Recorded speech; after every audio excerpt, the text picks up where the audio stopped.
I wish to inform Council of the passing of former Councillor Joseph Bell, who was a councillor for Seatonville between 2002 and 2004. Can I ask everyone please to observe a minute's silence?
Six valid questions have been received from members of the public to be asked at this meeting.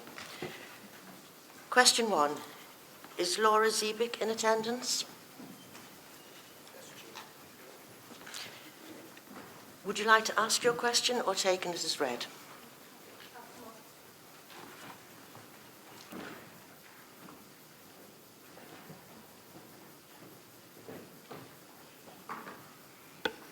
Is that working? I'll read it as I sent it, if that's all right. My question is, why is the SEND school provision in North Tyneside so incredibly low, especially nursery placements? There are 3 special schools in the borough and the need is much higher. Why is more investment not being put into this? Our children deserve more than this. Their needs and education are currently not met. We as parents should not have the added stress and worry of finding a suitable school place in an already challenging and stressful situation. Our children and families constantly are pushed aside. Also, why is the local offer predominantly charities? Why don't the council use more funding to offer support and activities for special educational needs children, adults and their families? It's extremely difficult to attend events to start with, and the lack of accessibility and inclusion isolates us further. SEND families are bottom of the pile again, like we're worthless citizens. The borough is appalling for support and opportunities. The council need to stop relying on the goodwill and work of charities and support all of their residents, not brush issues under the carpet. Thank you. Councillor Stephen Phillips, would you like to respond, please? Thank you, Chair, and thank you for the question. If you're okay with this, I'm going to answer this in 2 stages. I'm going to answer the first paragraph. First of all, I want to be clear that as Cabinet Member and with the officer team, we work hard to support families in the borough to ensure that all of our young people reach their full potential. We realise that every young person is different and every family and carer has a different experience. However, I would like to make 3 points in response. First, our aim across the borough is that families, schools and the council work together to make sure that where needs can be met, children and young people in the borough are educated in local, inclusive, mainstream provision. All the evidence suggests that this produces the best outcomes. Second, where needs cannot be met, we aim to have the right provision.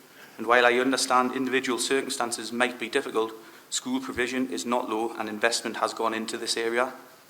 Across our additionally resourced provision in 5 special schools, since October 2017, for example, places have risen from 543 to 720 in October 2021, a 25% increase. That investment and approach was recognised in our recent joint CQC and Ofsted inspection. Finally, this is a national issue. Demand for support for children and young people with additional needs is rising across the country, and the government has had to initiate a national programme to cope with the associated costs. In North Tyneside last year, we spent nearly £32 million on these services. with regards to the second paragraph of the question. I understand this is an issue about which people feel very strongly. Who would not want the very best for their children? As a council, we do use all the resource at our disposal and do provide a full range of services. I am sure you understand, but in line with the SEND Code of Practice 2015, local authorities must publish a local offer setting out in one place information about provision they expect to be available across education, health and care for children and young people with SEND. The local offer has two purposes. A, to provide clear, comprehensive and accessible information about provision and how to access it, and B, to make provision more responsive by directly involving children and young people with SEND in the development and review of those services. By its very nature, that includes a range of services offered by others. In the last year, the local authority has worked with our SEND Youth Forum, Parent Carer Forum and partners to review and update our local offer. We are always aiming to improve our local offer and we always welcome feedback. There is a facility to leave this feedback on the North Tyneside's local offer website. To conclude with two practical examples, as a result of the feedback, the local authority has started a review of short breaks and activities in the borough. A working group has been set up which includes our brilliant Parent Carer Forum. They are currently going through an exercise of engagement and consultation with parents and carers, our SEND Youth Forum and stakeholders across education, health and care.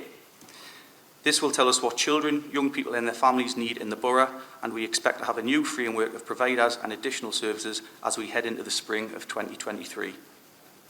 Alongside this is our holiday activity and food programme, which has commissioned holiday activities for this summer, including those for children and young people with SEND. You can find more about this on the local offer website. Thank you, Chair. Thank you, Councillor Phillips. Ms Zibik, would you like to ask a supplementary question?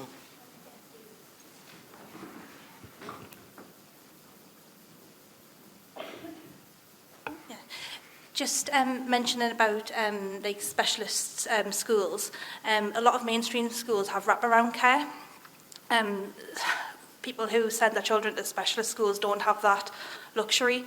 I was just wondering why they don't have that opportunity for wraparound care. Like a lot of families these days are working families, but a lot of families with special needs involved are having to leave work and don't have that luxury of being able to have that service, even in the holidays. I was speaking to someone who it was going to cost £70 a day to have their child in like a holiday club because they had additional needs.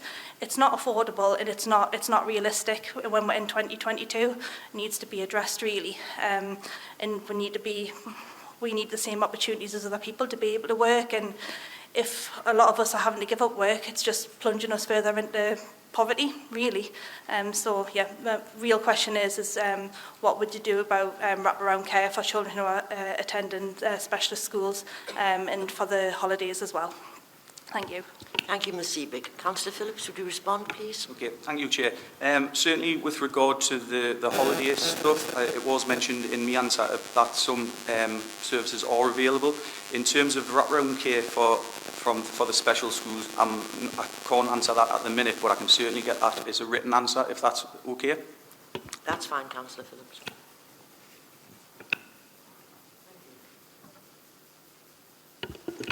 Question 2. Is Mark Lee in attendance? No. Councillor Graham, would you respond, please? Thank you, Chair. Thank you for this question. We recognise the great importance of trees and the many benefits they bring to the borough. We currently manage and maintain approximately 140,000 trees, which are spread across the borough in places such as streets, open spaces, parks, housing estates, school grounds and cemeteries. During Storm Arwen and the 6 subsequent storms, we suffered unprecedented levels of damage to our tree stock, and over the recent months our tree teams have been working very hard to put this right. With regards to the Rising Sun Country Park, I can report that a tree survey has been carried out as part of a woodland management plan for the park, which has identified 50 trees on this path that require maintenance works. And as soon as the bird nesting season is over, we will be carrying out this work. Public safety also remains a total priority for us, and we have safety restrictions in place to manage access to certain areas of the park, and we will ensure these remain in place until the works are complete. I hope this reassures you of the work plan we have in place for managing the trees at the Rising Sun Country Park, and they will be addressed as soon as we are able, whilst protecting the bird population. Thank you again for raising this question with me. Thank you, Councillor Graham. Question 4. Is Alan Steele in attendance?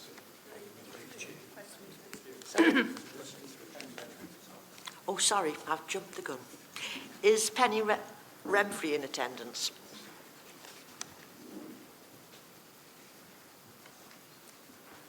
Yes, I am, Chair, and I'll read out my question. In order to meet the Council's 2030 zero net carbon target, residents will have to reduce their domestic energy use considerably. We know that something like over a third of carbon emissions in the borough is produced by domestic heating and similar stuff coming out of residential homes.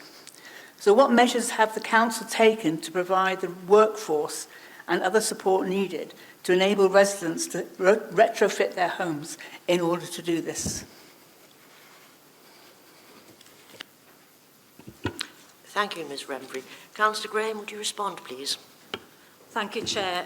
Further to advice received from Democratic Services, because these 3 questions are very similar, question 3, question 4 and question 5, I shall be responding in total to the 3 questions. That's fine. But the questioners can also have their supplementaries, should they wish.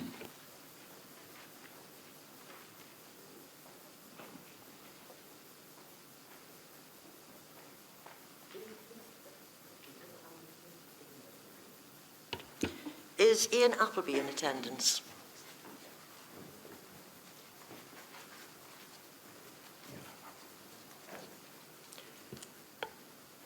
Thank you. In response to bringing forward the net zero carbon target for the borough to 2030 last year, the Council committed itself, as part of its Our North Tyneside plan, to produce a renewed climate emergency action plan in 2022, detailing how it was going to achieve that target. It's now halfway through the year. What progress, if any, has been made? When will we see the action plan? And how are local residents and groups having input into it? What governance arrangements, including those of the Climate Emergency Board and its membership, and reporting on the meetings held to date, are the Council putting in place to oversee the implementation of the revised action plan and communicate this important work to the public in an open and transparent way?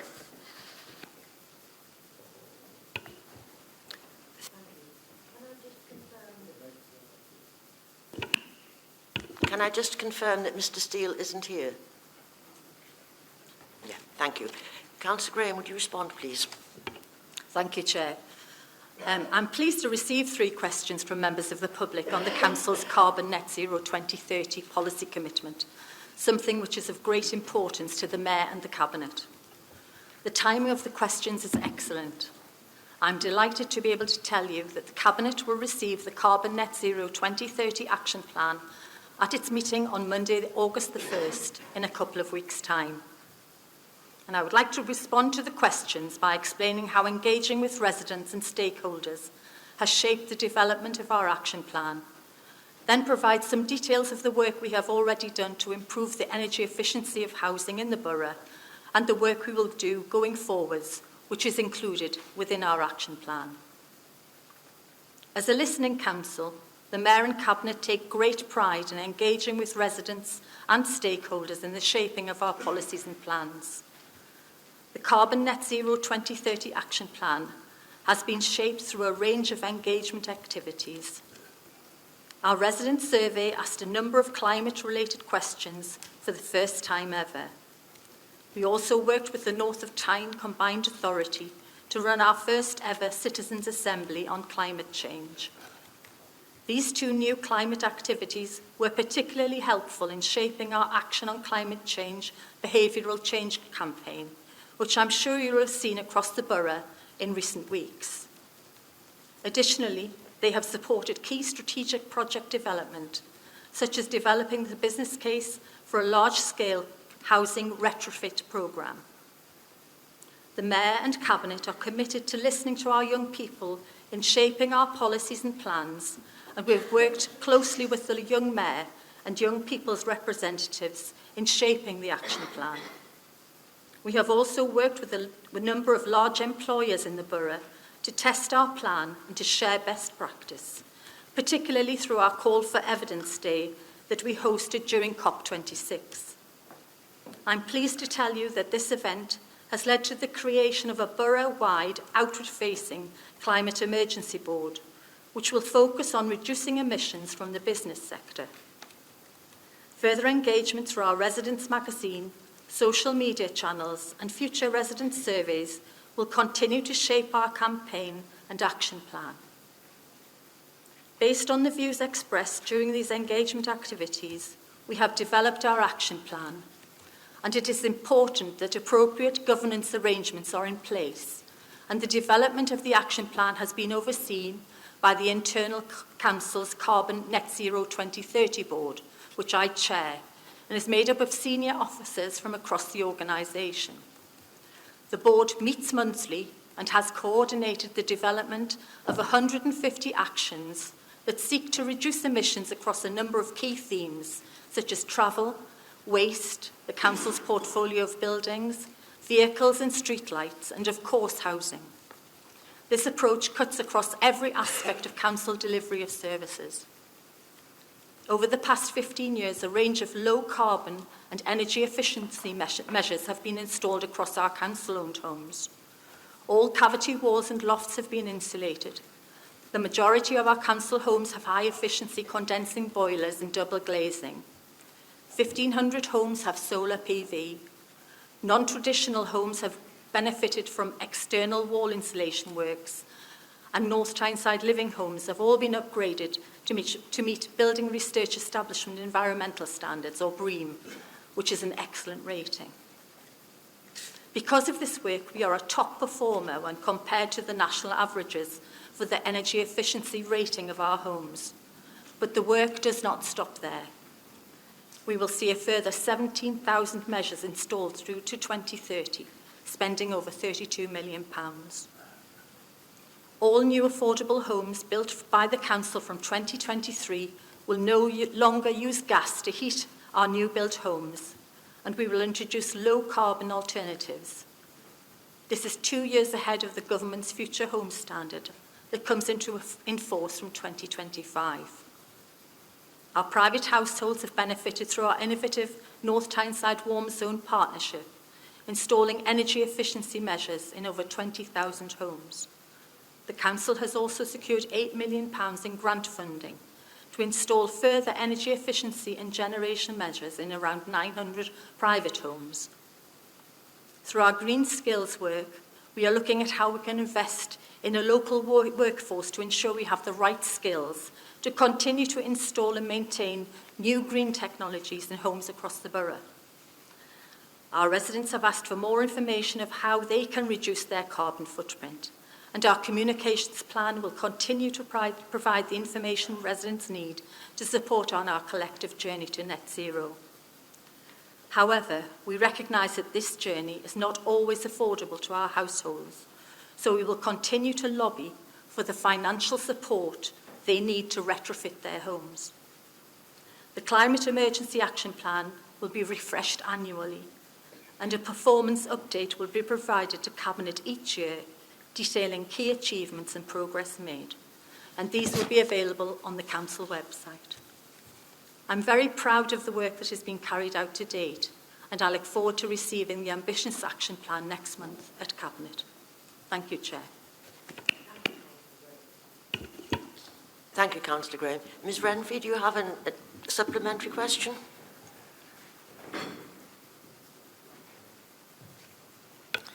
Yes, I do. Thank you, Chair. To come back to the retrofit issue, we know there's a high proportion of private landlords in North Tyneside, and I just wondered what plans the council has to encourage landlords to retrofit or in other ways reduce the carbon emissions of their properties.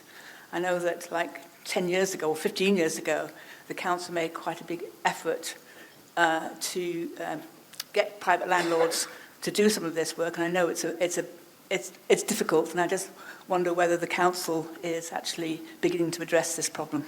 Thank you. Thank you for the additional question, Penny.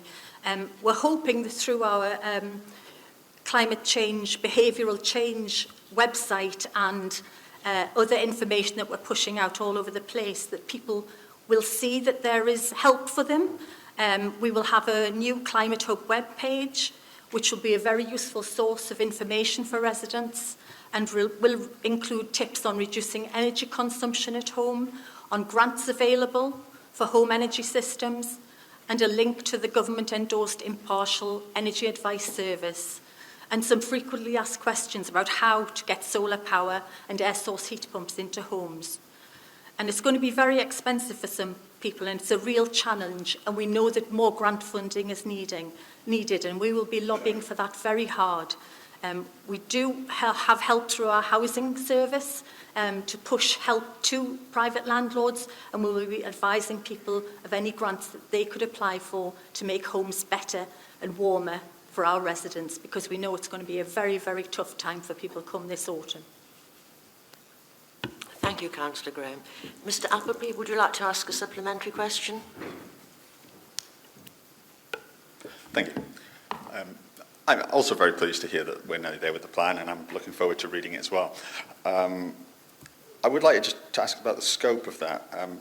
As well as carbon reduction measures, does it also include mitigation and adaptation measures, things to help deal with the effects that we're already seeing? We've had a rough winter storm season. More recently, we've had a heat wave. These things are getting more common, and it'd be good to know if that's in the scope of the plan. And also about individual welfare. We're seeing increasing numbers of people becoming considered seriously ill with issues of things like climate anxiety. Is there any measures in there to deal with those kind of issues? I'm pleased that the board is meeting to discuss these things regularly, so I hope you'll be able to take them in if they're not already. But both the Climate Emergency Board and the Carbon Net Zero 2030 Board, I sort of vaguely knew existed, but don't really know anything about. Would it be possible to commit to making information about those public, to publish in minutes as well, so that we can find out what's going on? Thank you for your additional question. And yes, no. Sorry, I hadn't switched on microphone. No. Yes, you're quite right. There's no reason why that information can't be made public, that you can see who's on those boards and the decisions that they're making.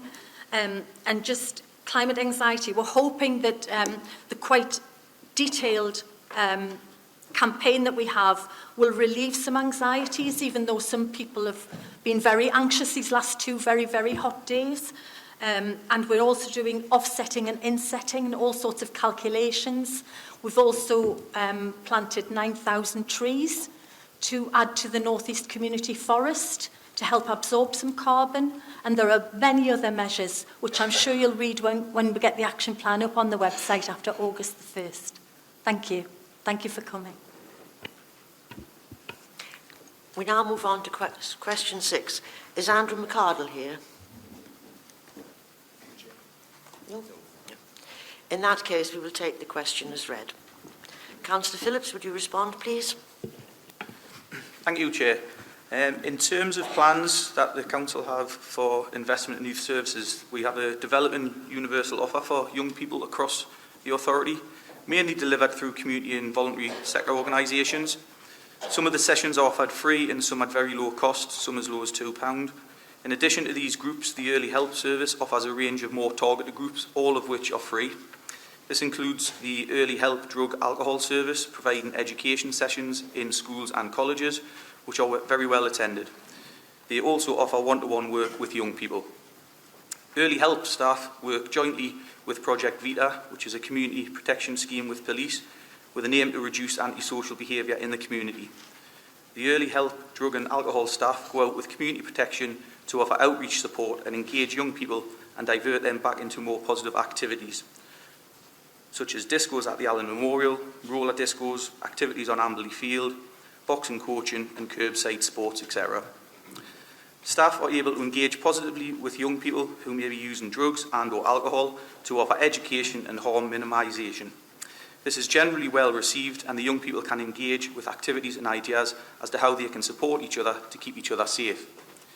We are currently working on recommending the Young Civics course, similar to the Duke of Edinburgh Award. It's a 6-week programme aiming to support young people to develop new skills. It is run by early help staff in partnership with schools and includes modules for planning an expedition and supporting the local community with volunteering, for example. In the past, we have taken groups of young people to volunteer in elderly residential units or even go litter picking. We also have the Forest School in Shiremoor Children's Centre, which offers sessions for teenage young carers during school holiday periods. We also have young carers using the children's centres several evenings per week at Shiremoor and Howden. We are in the process of rebranding our children's centres to become family hubs, promoting more of an inclusive and welcoming environment for all age groups. We recently met with Rise North East to explore how we could work together to offer activities to young people, encouraging them to become more active, addressing inequalities within our local communities, and supporting them with their mental well-being. This is a work in progress, but will strengthen our free-to-access target offer to young people. We are also working in conjunction with schools and leisure to support the Bike for Health programme and the Play Street initiative. Thank you, Chair. Thank you, Councillor Phillips. We'll now move on to item 2.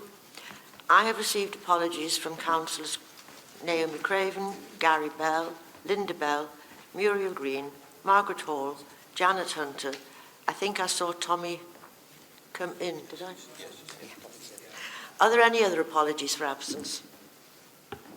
Yes, Councillor Bartoli, please. Can I remind members, if they have any registrable and or non-registrable interests in matters appearing on the agenda and the nature of the interest, they must verbally declare in respect of any items of business to be discussed at this meeting and the nature of such interests. You are also invited to disclose any dispensation from the requirement to declare any registrable and or non-registrable interests that have been granted to you in respect of any matters appearing on the agenda. Those members should also complete the card circulated and return it to the receptacle located on the desk of the Democratic Service Officer before leaving. The next item is... Councillor Thurloway. You're forgiven. On item 8, it's a non-registrable interest, as my father works for North Tideside Council and he was involved in the response to Storm Arwen. Thank you, Councillor Thurloway. Anyone else? Councillor Bones? On item 6, motion number 2, I am a member of a relevant lobby group and therefore have a non-registrable personal interest. Thank you, Councillor Bones. Anyone else? Councillor Scardwell. Thank you. On item 6, motion 1, I finished an educational placement at Northumbria Healthcare Trust earlier this month. Thank you. Councillor Clark. Thank you. Item 6, motion 1, I am a co-opted governor on Northumbria NHS Trust. Thank you, Councillor Clark. Thank you. And is that it? That is it. Thank you. Can I ask the Council to confirm the minutes of the meeting held on the 19th of May 22, which have been previously circulated? Thank you.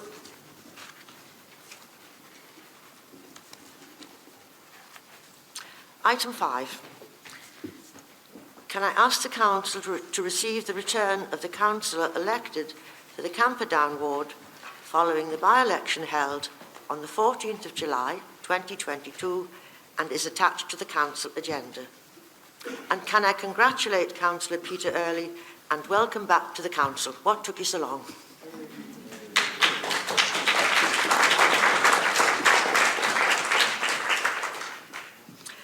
I propose to make a change to the running order of the rest of the agenda as follows. We will take motion 4 next. Then item 9, statutory officer appointment, section 151 report. We will then follow the original sequence for the rest of the agenda. So please turn to motion 4.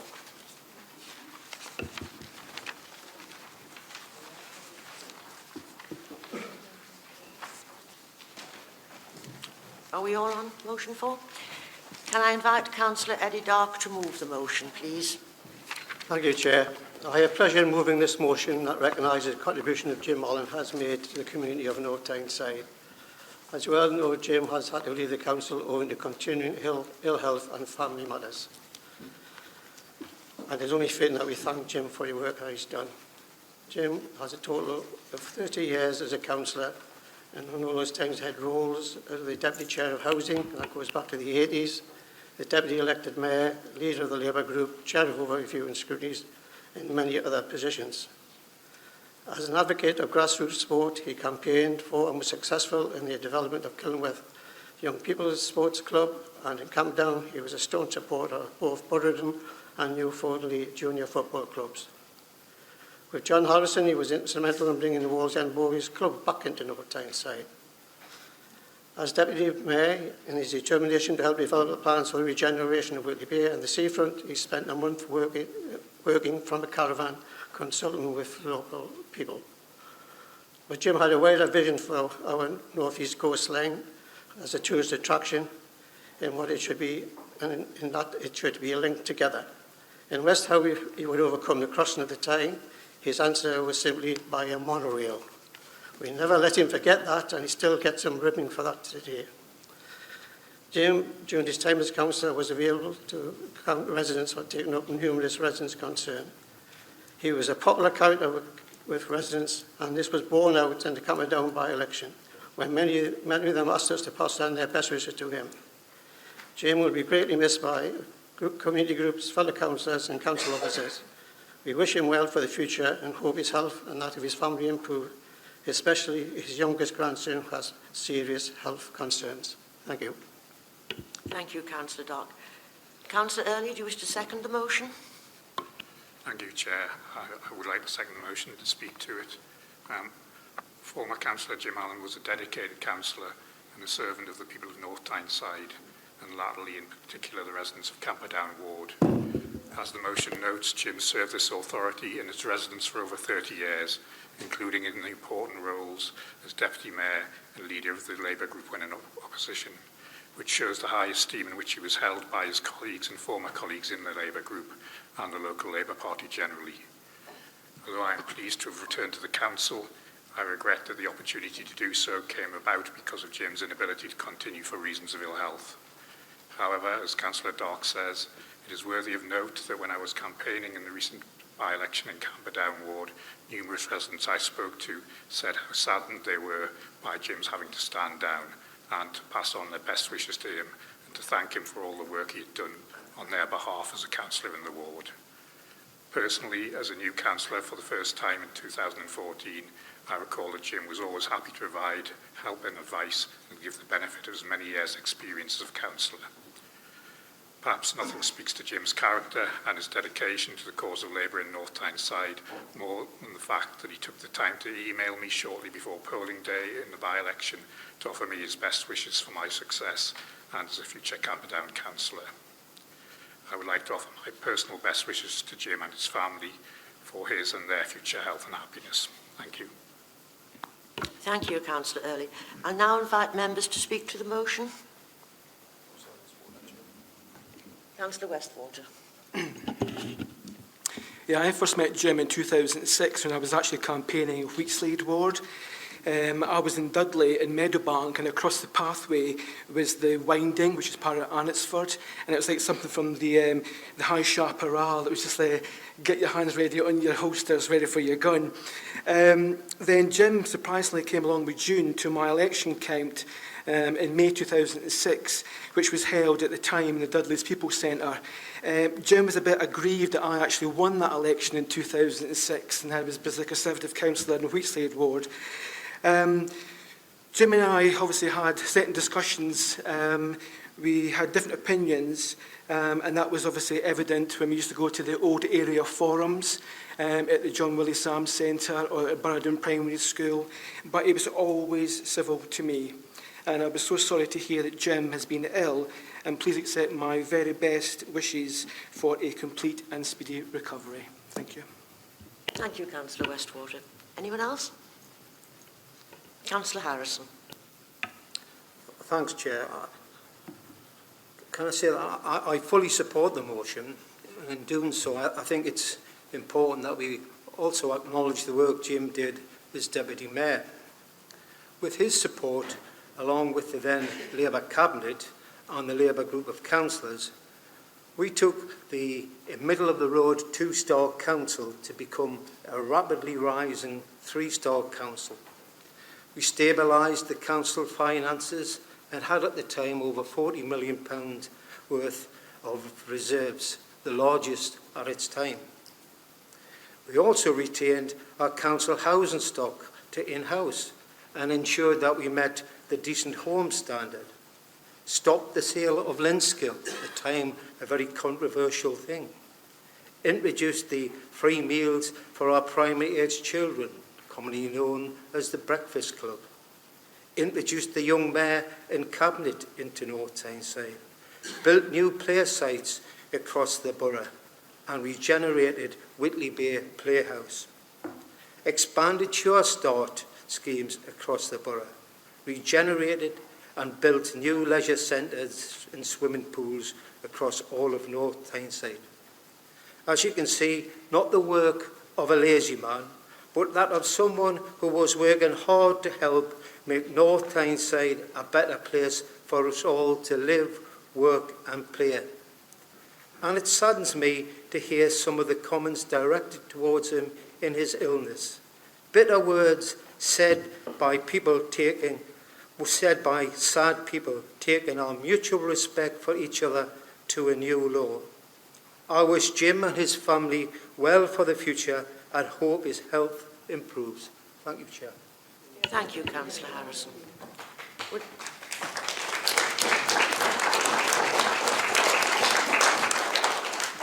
Would anyone else like to speak?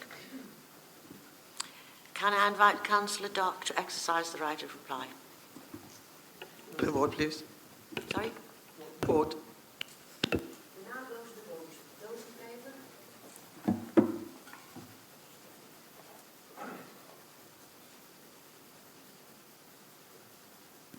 That is unanimous. Thank you. We now move on to item 9. Statutory Officer Appointment, Section 151.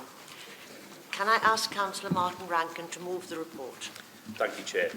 The authority has a statutory obligation under Section 151 of the Local Government Act 1972 to make arrangements for the proper administration of its financial affairs and to ensure that a suitably qualified officer has designated responsibility. This officer is commonly referred to as the Section 151 officer and is a statutory chief officer because of this statutory obligation. The current Section 151 officer, Janice Gillespie, is due to change job roles on the 7th of August 2022, and therefore it is necessary to ensure that a suitably qualified officer is able to take up the role of Section 151 officer. It is proposed that the newly appointed Director of Resources, John Ritchie, who takes up that role on the 8th of August 2022, should be designated the authority's Section 151 officer from the 8th of August 2022.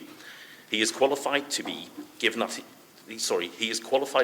designation, being a member of one of the prescribed professional accountancy bodies that a Section 151 officer must be a member of. Mr Ritchie was appointed on the recommendation of the authority's Appointments and Disciplinary Committee, and I would like to take the opportunity to welcome Mr Ritchie back to the authority and to thank Janice Gillespie for her incredibly hard work and dedication in her role as Section 151 officer. Can I ask Council to adopt the recommendation in Section 1.2 of the report? Thank you, Councillor Rankin. Councillor Johnson, would you like to second the report? Second former right to speak, Chair. Thank you. I'll now invite members to speak to the motion.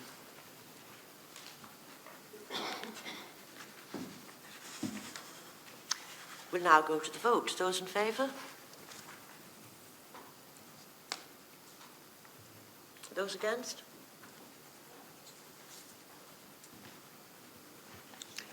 That is unanimous. It is recommended that Council appoint John Ritchie to be the authority's Chief Finance Officer, Section 151 officer, with effect from 8th of August 2022. The Council plan, if there are any questions... No, next page. Okay.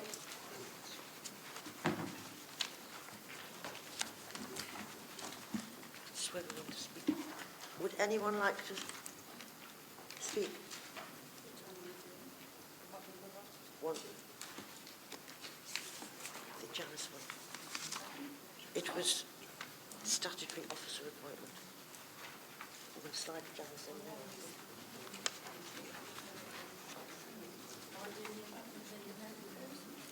Yeah.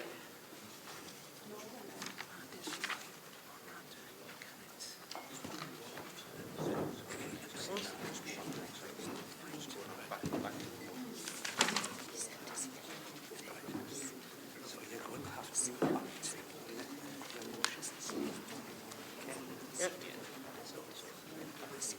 So, what are we doing? Going back to the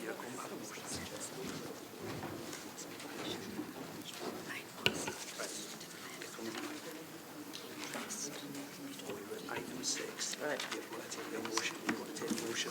Okay. Right. Motion 1. I think we've got it.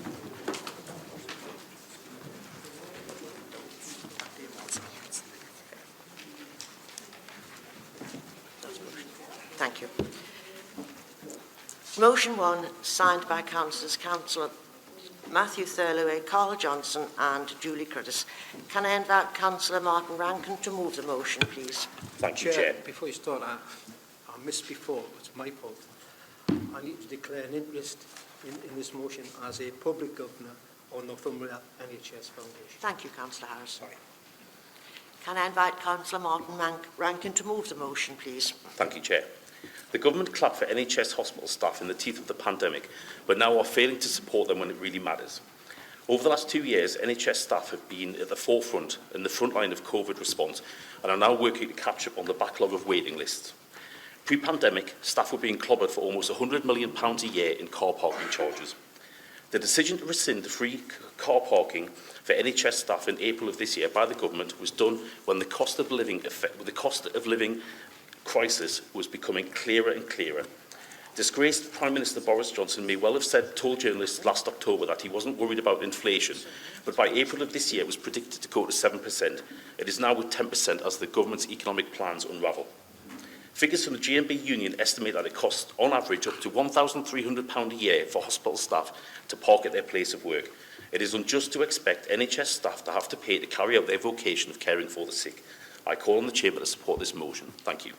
Thank you, Councillor Willie Samuel. Do you wish to second the motion? Second formally, but reserve the right to speak. Thank you.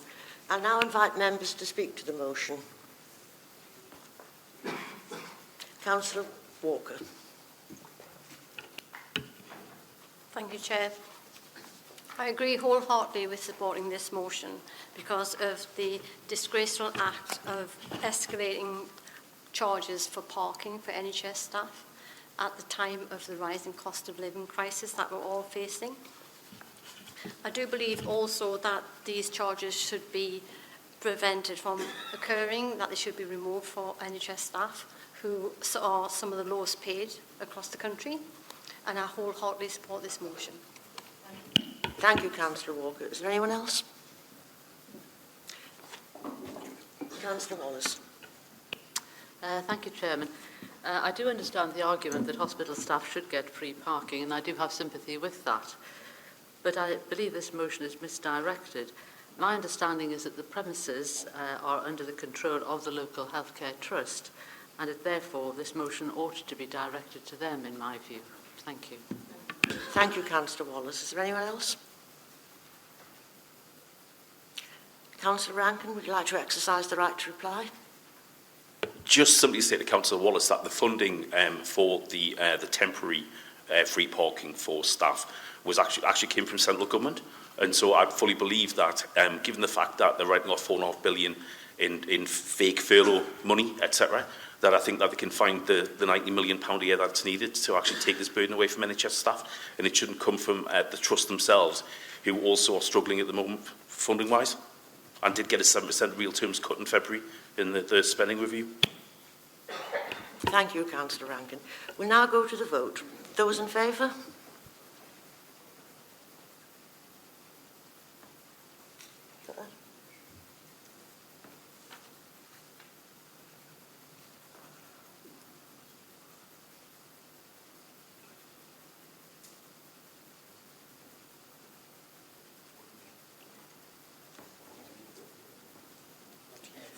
That was 49 in favour. Those against?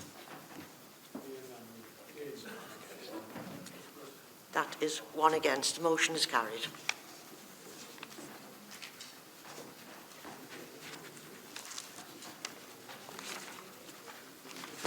Can we now move on to motion 2? Can I invite Councillor Matthew Thirlaway to move the motion, please? Thank you, Chair.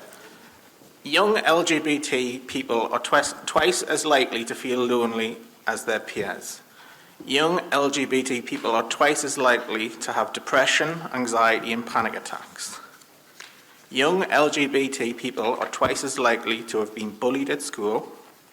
Young LGBT people are 3 times more likely to self-harm. Young LGBT people are twice as likely to contemplate suicide. Chair, the uncomfortable truth is young LGBT people and LGBT people in general are suffering and dying because of who they are and who they love. Conversion therapy inflicts both physical and mental pain and suffering. It results in long-lasting psychological and physical damage. And links between conversion therapy and suicide are well documented. Conversion therapy also increases the risk of drug abuse and homelessness. And perhaps the most infuriating fact about this issue is conversion therapy doesn't work. As a society, we have an obligation to protect the rights of others. There is no defence to subjecting someone to inhumane and degrading treatment. The state must take action to mitigate the danger conversion therapy poses to people. Inaction is an action, and to permit or allow conversion therapy makes the state complicit in the harm caused by conversion therapy. In 2018, the Conservative government promised to ban conversion therapy. Both Theresa May and Boris Johnson failed to legislate a ban. They both failed to prioritise the safety of LGBT people, and the government's newest proposal to exclude trans and non-binary people from a conversion ban is simply outrageous. I realise that some elected members in this chamber have complained that motions to full council are too politicised and they're too party political. I could have written this motion without criticising the Conservative government. But I'll preempt any criticism by saying LGBT rights are political. Since the Stonewall riots in 1969, this country has moved slowly but surely forward. Banning conversion therapy is another moment in history, another obstacle, another injustice for us as a society to overcome, but only if there's the political will to do it. I hope everyone will support this motion tonight. And I'd also propose a named vote, Chair. Thank you, Councillor Thirlaway. Councillor Hannah Johnson, do you wish to second this motion? Yeah, seconded and reserve the right to speak. Thank you. I'll now invite members to speak to the motion. Councillor Bowles. Thank you, Chair. I'd like to thank the movers of this motion for bringing such an important issue to the Council's attention. This is an issue that's very close to my heart. It is also an issue with particular significance this week as our area prepares to host UK Pride in Newcastle this weekend. Conversion therapy is an abhorrent practice which has no place in our society, and this motion rightly identifies trans and non-binary people as being in one of the highest risk groups. The government LGBT survey showed that 8% of trans people have been offered conversion practices and 4% have been subjected to conversion practices. This is unacceptable, and excuses that a ban can't be implemented without having an impact on trans healthcare fall down when compared with international examples like Canada. I hope that every single member will support this motion to stop the horrors of conversion therapy. I hope too that in future meetings we can go further, affirming North Tyneside as a safe haven for trans people, confirming our view that trans women are women, trans men are men, and everyone has the right to be treated equally. I've been dismayed in recent weeks to see the so-called trans debate used as a political football by leadership candidates in my own party. Trans people are our friends, our work colleagues, and our residents. They deserve so much better than to be weaponised by politicians trying to make a name for themselves. I urge all politicians on both sides, but particularly the final two in the Conservative leadership race, to drop the so-called trans issue and instead treat trans people with the dignity and respect they deserve. Trans people deserve equal protection and equal care.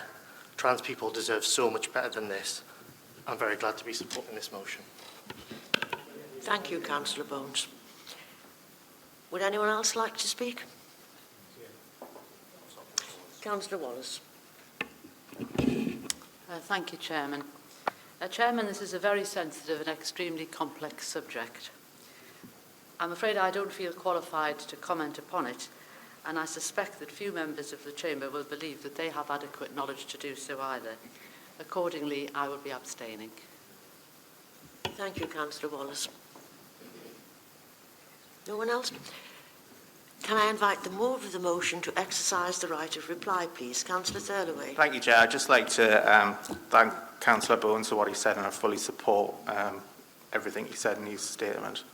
And I'm happy to go to the vote. Yes, we will now go to the vote. Can it be a named vote as well? It certainly can. Yeah, that's seconded. If the council agrees, yes. Thank you. Okay, members, we'll now go to a named vote. If you could indicate that you're for or against the motion when your name is called out. Councillor Linda Arkley. Councillor Ken Barry. Councillor Liam Bones. Councillor Brian Burdis. Councillor Carol Burdis. Councillor Karen Clark. Councillor Debbie Cox. Councillor Julie Cruddas. Councillor Eddie Dark. Councillor Kath Davis. For. Councillor Sarah Day. Councillor David Drummond. Councillor Peter Earley. Councillor Lisa Ferrison. Councillor Michelle Fox. Councillor Sandra Graham. Councillor Tracy Hallway. Councillor John Harrison. Councillor John Hunter. Councillor Val Jameson. For. Councillor Carl Johnson. Councillor Hannah Johnson. Councillor Christopher Johnston. Councillor Joe Kerwin. Councillor Frank Lott. Councillor Wendy Lott. Councillor Gary Madden. Councillor Louise Marshall. Councillor Pamela McIntyre. Councillor Anthony McMullen. Councillor Jim Montague. Councillor Josephine Mudzingwa. Councillor Thomas Mulvenna. Councillor Martin Murphy. Councillor Tricia Niera. Councillor Andy Newman. Councillor Pat Oliver. Councillor Rebecca O'Keefe. Councillor John O'Shea. Councillor Erin Parker-Leonard. Councillor Norman Percy. Councillor Stephen Phillips. Councillor Bruce Pickard. Councillor Martin Rankin. Norman Redfern, elected Mayor. Councillor Paul Richardson. Councillor Willie Samuel. Councillor Ollie Scargill. Councillor Jane Shaw. Councillor Matthew Thirlaway. Councillor Joan Walker. Councillor Judith Wallace. Councillor George Westwater. And Councillor Matt Wilson.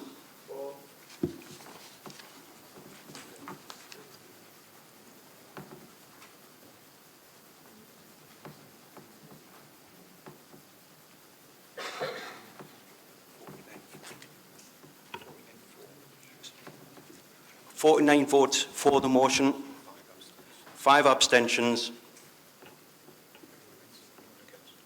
no one against." Thank you. We now move to motion 3. Can I invite Councillor Carl Johnson to move the motion, please? Thank you, Chair. Honesty, integrity and respect matter in politics. In the Labour Party, we want to uphold the highest levels of honesty, decency and respect. And residents have told us time and time again in local elections and in the recent Camden by-elections that they're sick of this behaviour from some parties in the North Tyneside. That's why we're asking all parties who stood candidates in the last election to sign up our pledge, which aims to clean up our politics in North Tyneside. The Conservative Party, on a national level, have repeatedly failed to uphold the highest levels of integrity, honesty and respect. Whether this be the sleaze that is clear which runs through the party on the back of the Owen Paterson lobbying scandal, being initially backed by the Conservative government, or the disgraceful way in which Chris Pincher and the alleged sexual assault were handled, or the many other sleaze and abuse scandals which continue to plague the Conservative Party, or to the disgraceful behaviours of the government during the COVID pandemic of partying and law-breaking when we mourned our loved ones from a distance and couldn't spend our last hours with them. The rot sets in at the top and it works its way downwards, and that's clearly the case as translated in North Tyneside. The National Party behaviour is translating locally. The alleged furlough fraud in the Conservative Party locally being a prime example of this sleeve translating from a national to a local level. Most recently, in the Camperdown by-election, we've seen a disgraceful attack on former councillor Jim Allen by the Conservative Party. Well, Jim was seriously unwell, suggesting Jim was lazy and wasn't doing his job, which was an outright lie.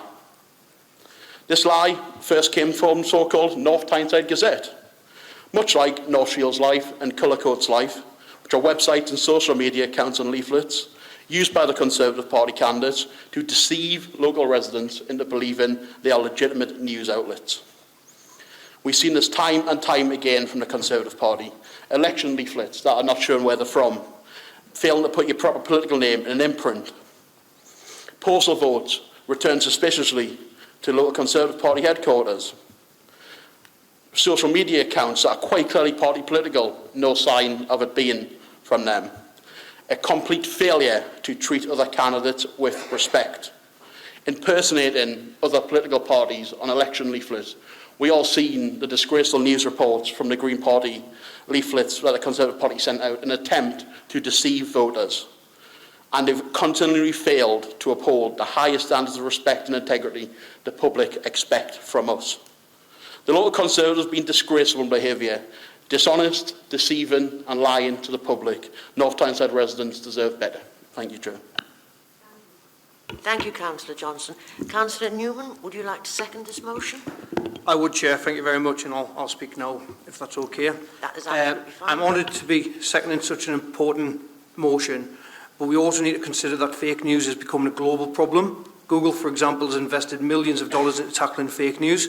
Many social media platforms are now looking at the best way to address fake news, and I couldn't believe it, but CBBC is running online training for children to show them how to spot fake news. While fake news is nothing new, the internet has enabled the sharing of information in ways that previous generations could only have dreamed of. And it also has provided ample proof of the line, often attributed to Winston Churchill, that a lie gets halfway around the world before the truth has a chance to put its pants on. This is why we all have a part to play in tackling fake news, and as elected members, we should be seen as champions of integrity, honesty and respect. And while political life means we will often have differences of opinion, we should resist the impulse to circulate fake news. Unfortunately, there are those who do not believe we should follow these principles. Fake news has found its way into our public life through fake news websites, fake news leaflets and fake claims, and many more different ways. In the 8 years of my involvement in local politics, I've always been told that politics is a dirty game. Well, if that's true, the only thing that makes it dirty is politicians.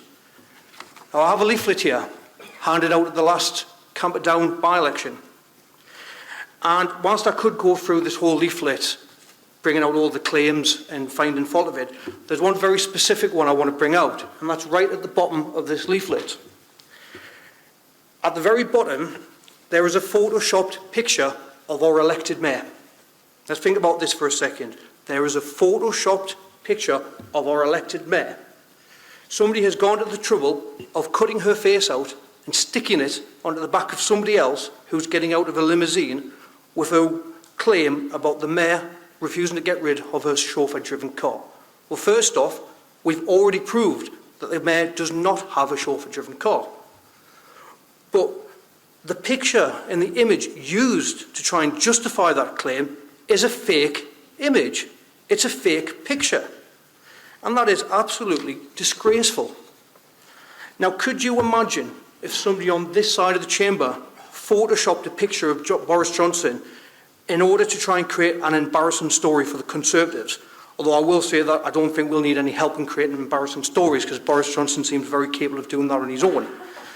But what we do see is, what happened if I took the leader of the Conservative group opposite, our colleague, and photoshopped his face onto an image? Or what about the previous one? Or what about Councillor Bartoli or Councillor Bones? You would be outraged, and rightly so. Rightly so. And I'm also sick of hearing this line that I hear all the time whenever we bring this up, saying, oh, it's just politics. It's not politics. It's people's lives, and it can be dangerous. And when we circulate fake news, the first victim is always the truth. And every time we spread fake news websites, fake leaflets, and fake stories, it incurs a debt. And that debt is to the truth. And sooner or later, that debt has to be repaid. And we all know that in the past few years, there's been a rise in violence directed towards politicians, and the consequences of that rise has been tragic. I don't think there are anybody in this room who can vote against this motion. I've deliberately tried to keep names out of it, although I didn't have to, for the simple fact that I think we all need to get together and say enough is enough. Chair, I would also like to end by asking that this be a named vote. Thank you. Thank you, Councillor Newman. Would anyone else like to speak to this motion? Councillor Early? Thank you, Chair.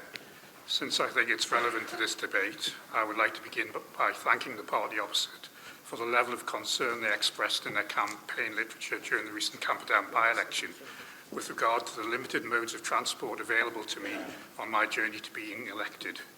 Just for their peace of mind, can I reassure them that I was able to travel safely during the campaign without the need to resort to the use of a parachute, a gravy train, or indeed a civic car. Incidentally, I presume the gravy train they refer to is the one on which they also travel, unless, of course, I am mistaken and they all turn down their council's allowances and never claim expenses. However, on a more serious note, I was concerned by the nature of the Tory campaign in the by-election, particularly the circulation of fake surveys about council reserves, which many residents mistook for a council document because the publisher's imprint was so tiny that one resident told me he had literally to use a magnifying glass to read it. And then, of course, there were the inaccurate comments which were made about former councillor Jim Allen at the start of the campaign. Many residents were really upset by these tactics, and in terms of gaining Conservative votes, I think they probably had the opposite effect that intended. More pertinently, however, my concern is that this style of campaigning lowers the standing of politicians and politics of all colours with the electorate, to the extent that voters lose faith in the democratic process in general and become more likely to disengage with it. Surely all parties should be aiming to raise public perception of local politicians and politics and not to lower them. For that reason, I hope all councillors present will join me in supporting this motion. Thank you. Thank you. Thank you, Chairman. I certainly support this motion. But if we believe in honesty, if we believe in integrity and respect for each other, I have to say, I've been on this council a number of years. I've never, ever known the other leaders of the Tory party, whether it be Councillor Arklina, which was the mayor, whether it was George, whether it was Judith. We've had differences of opinions, right?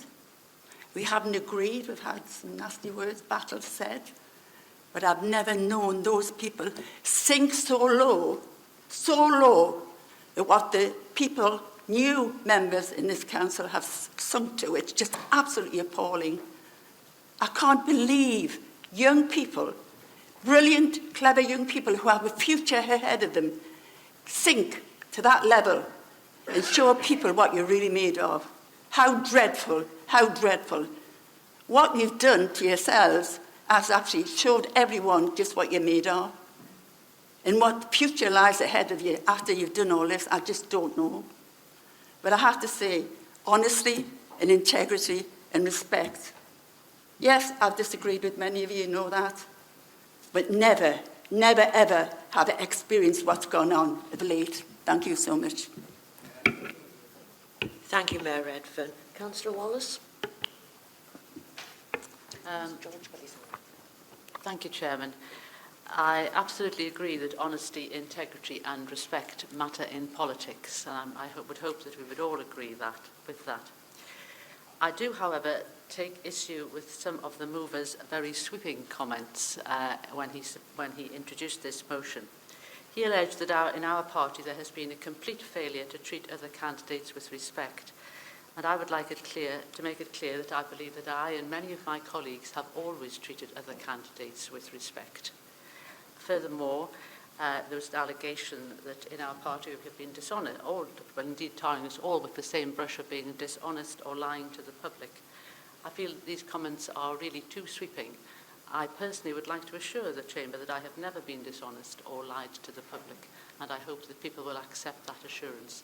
I do, however, firmly support the statement that honesty and integrity and respect matter in politics, and I do support this motion. Thank you.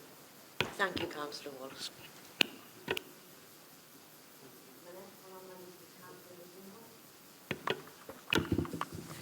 Thank you. Well, I would like to support this motion because I am actually a new councillor. What exactly do we learn from our adults who went on to tell lies? Especially, I was very disgusted in terms of Jim Allen. People should learn to be empathetic. Jim Allen was very kind. I called him when I wanted to know, when I was doing my interviews, I wanted to know about Camperdown and wanted to prepare for my interview. And when I was going to Whitslade, I also wanted to prepare for my interview. He was a very kind, honest man, and to tell and to write things like that about someone who is sick instead of us being empathetic, I find it so appalling. And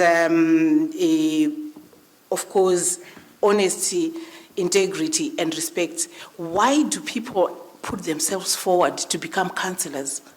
Do we realize that we've got children who look at our behavior, and that behavior reflects about all of us? And I think this is the time that we should change in terms of how we look at things, and we should always uphold honesty, integrity and respect. Thank you. Thank you, Councillor Mutsingu. Councillor Westwater? Thank you, Chair. I think it's essential that we all work and adhere to the rules and the guidance from the Electoral Commission.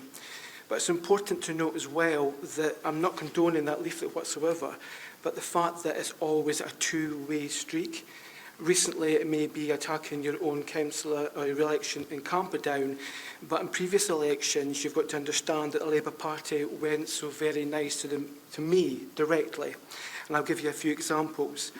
When I stood recently in another ward, my opponent was very, very creative on their campaigning material, and they created a small cartoon strip that she put on a leaflet and called me Tory Tim, and I was a nice shade of blue, and I ate haggis and I drank iron brew.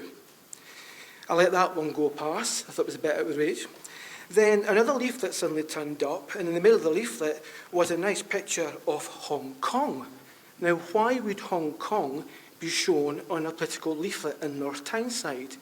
Well, it would be that the previous candidate who I stood against had went through my social media, found out that I was brought up and educated in Hong Kong, and then made the comment, how could I possibly comment on local education needs for children in the ward, because I was brought up and educated thousands of miles away and not in the country. So really, it's a bit frustrating that, and I totally understand integrity, honesty, etc. I'm not saying that there's negative comments against me when I stood, and it was actually in colour coats at the time, were endorsed by the local Labour Party, but it shows the direction of campaigning and the quality of literature sometimes is down to individuality and not the wider party as a whole. I don't believe in negative politics. The residents of my ward in St Mary's don't believe in negative politics, and neither do the wider borough.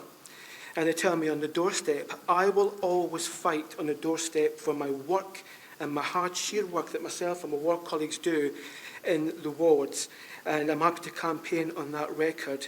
If you go into my social media or my councillor Twitter account and our ward Facebook page, you won't find me slating the Labour Party. That's not me. I don't do it. I don't need you. The Labour Party doesn't need me in my social media to discredit them. Sometimes you do that yourself. But I will be supporting this motion wholeheartedly. I can only hope that we, going forward, we get a bit more nicer in politics, because in the past it's got quite guttural and it's got quite embarrassing, and I support the motion. Thank you, Councillor Westwater. Councillor Thirlaway? Thank you, Chair. Obviously, in the last sort of 2-3 years, we've seen a real decline in honesty in politics, both locally and nationally. And I think locally there's obviously a struggle within the Conservative group at the moment. I think we've all seen the votes tonight. And I really hope those people in the Labour group, in the Conservative group who are fighting for integrity and honesty and respect in politics succeed. I really do that. I don't say that with any malice. I really do hope they succeed. And I really hope with a change in Prime Minister, it will have an impact on your ability to kick out certain people from your party. So I can only wish you the best of luck. I fully support this motion. Thank you, Councillor Thirlaway. Councillor Harrison? John Harrison? Thank you, Chair. I wasn't asleep, honestly.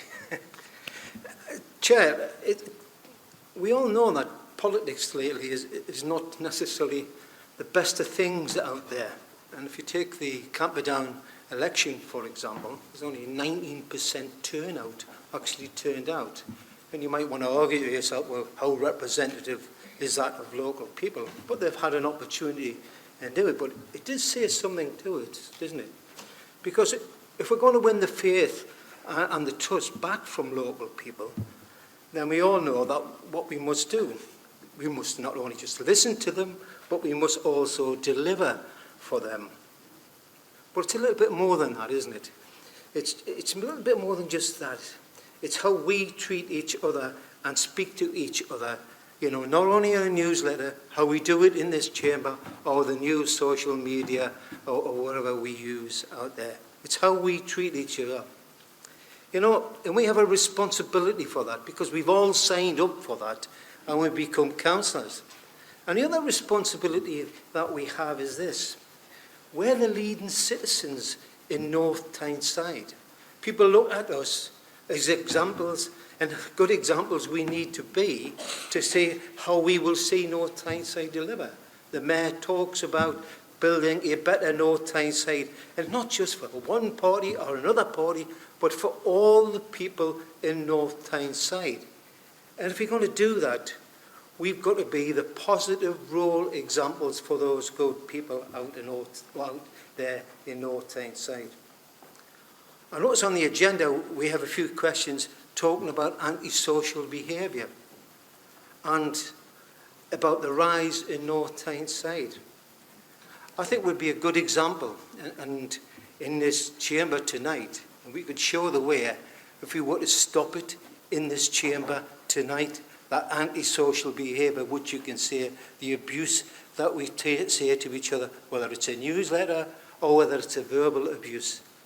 I've always campaigned on a positive message, George, similar to yourself, like a lot of other people in this room, because the way to win people is to demonstrate what we're doing for them in a positive way, making their life better. And that's the message that I keep getting from the leader of our council, our Mayor. It's our responsibility to do that. So let's start that this evening. Thank you, Councillor Harrison. Councillor Davis? Thank you, Chair. I welcome this motion. I think it's really good that we've now got a framework to work towards going forward. In Preston, I've had 2 years of some personal abuse, and I know that we've highlighted Councillor Jim Allen, which was abhorrent, the way that he was treated in the recent election. But I know that the same things happened to myself and Councillor Day and Mayor Redfern as women. And I think what it does is it incites violence. It can incite violence towards women, and we've got to be very careful. I've had to, out campaigning, I've had to listen to some really angry residents and had to take that anger about some of the things that have been said about myself. And I know about as equally about the Mayor.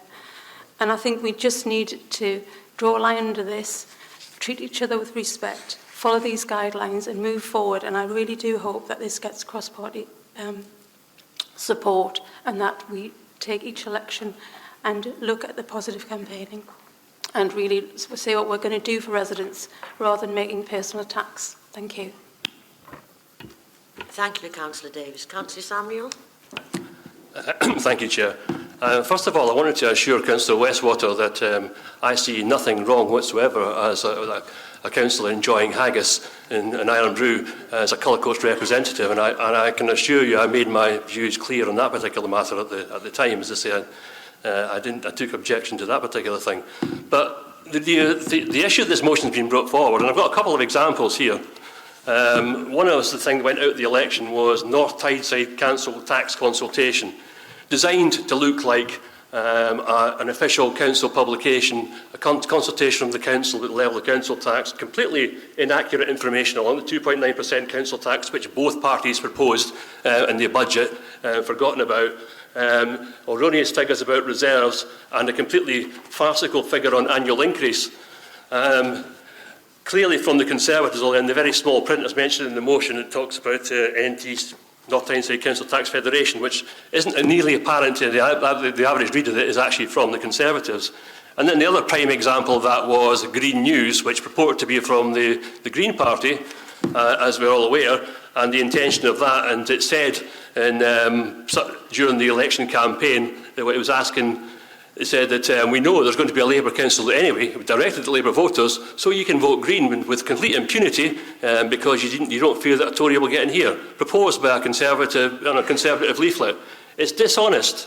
And what's happened, what was clear from the elections recently, it didn't actually do you any good at the end of the day because it created a discussion and a dialogue that turned everybody against these kind of tactics.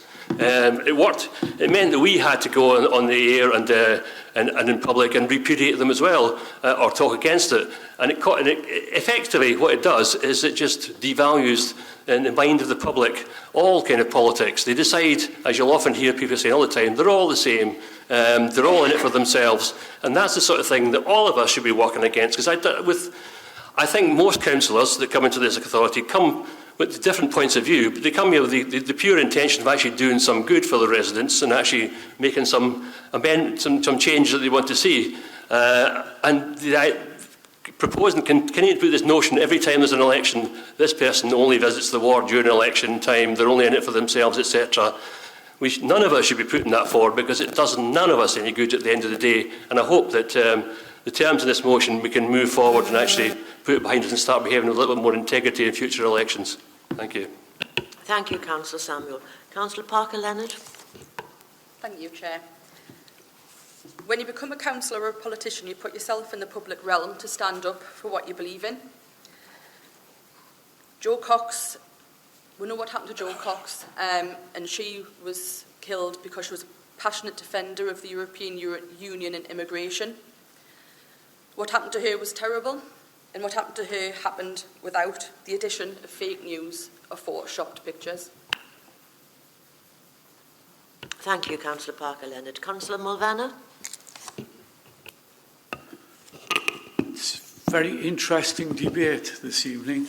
I think what it demonstrates is that there's a very small minority of people within the chamber who actually follow this path of destruction, as it were. I'd just like to mention a couple of things. If we go back to 2016, I believe it was, we had a Labour councillor compared to a monkey in Benton Ward. recently we've had the money issue in Camperdown Ward. The amount of money absolutely amazed me, because it was more than the whole Conservative group would get in allowances together. But on the doorstep, in my ward, I have people asking me or telling me that I've got my nose well and truly in the trough, which is an absolute disgrace, because we have a lot of people in this borough who are conspiracy theorists, and you only need to go back to COVID, where we had people telling me that they were getting chips injected if they went to get the serum, which I couldn't believe.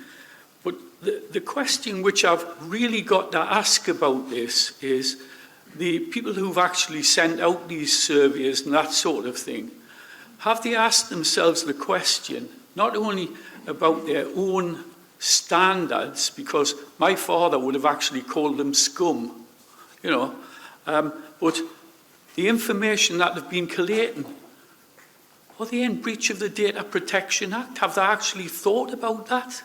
You know, has somebody taken that forward? Because that's a very serious issue which can end up with people in prison, let alone being told off or reprimanded by the council or by their fellow party members. It's a very serious position, and I think people should start to think before they actually send out a leaflet. I know when we do leaflets, yes, there's minor things gets through, but we have one member in this party who, if he spots something, and that's Councillor Dork, if he spots something, he's got you by the neck the next day to actually say remove it, you know, and sort it out, reword it, but tidy it up. And I think that's what should actually be happening. I don't think anybody should be sort of just throwing leaflets out. And as for slagging off your fellow councillors or your opposition, it's an absolute disgrace. I mean, I agree with Councillor Wallace, and it's very rarely I agree with Councillor Wallace, that she's right when she says, you know, there are certain standards that she agrees with full stop, and she doesn't like being tarred with the same brush. Unfortunately, that's what happens to us all. Somebody puts something like this out, and we all get tarred with the same brush, and the time is now to stop it. Thank you. Thank you, Councillor Mulvenna. Would anyone else like to speak? Can I invite the mover of the motion to exercise the right of reply, please? Councillor Johnson. Thank you, Chair. And I really appreciate the challenge from Councillor Wallace, and she is right. The different tone of leaflet in St Mary's versus the rest of the Conservative leaflets that went out right across this borough in the last elections were very different in St Mary's. I do know that of the other 19 Conservative candidates, they all had the same agent, and there was a different agent in the St Mary's ward. There was quite clearly a massive division on our opposition over the road, over the chamber, and much like Councillor Furlaway, I do hope that decency, honesty and integrity wins out in the Conservative Party, because to be a functioning council, you need a good opposition. You need an opposition that can perform and challenge the administration and hold us to account when needed. The public expect us of all political parties in this borough to get our act together. This is our opportunity here.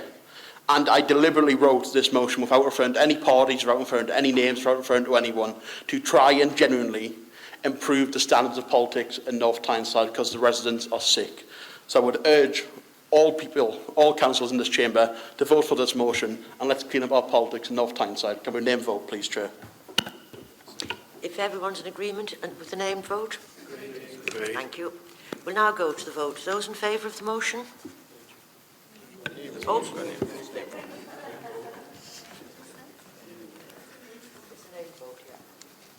Okay, when your name is called out, if you can indicate whether you're for or against this motion. Councillor Linda Arkley. Councillor Ken Barry. Councillor Liam Bones. Councillor Brian Burders. Councillor Carol Burders. Councillor Karen Clark. Councillor Debbie Cox. Councillor Julie Cruddas. Councillor Eddie Dogg. Councillor Kath Davis. For. Councillor Sarah Day. Councillor David Drummond. Councillor Peter Earley. Councillor Lisa Ferrison. Councillor Michelle Fox. Councillor Sandra Graham. Councillor Tracy Hallway.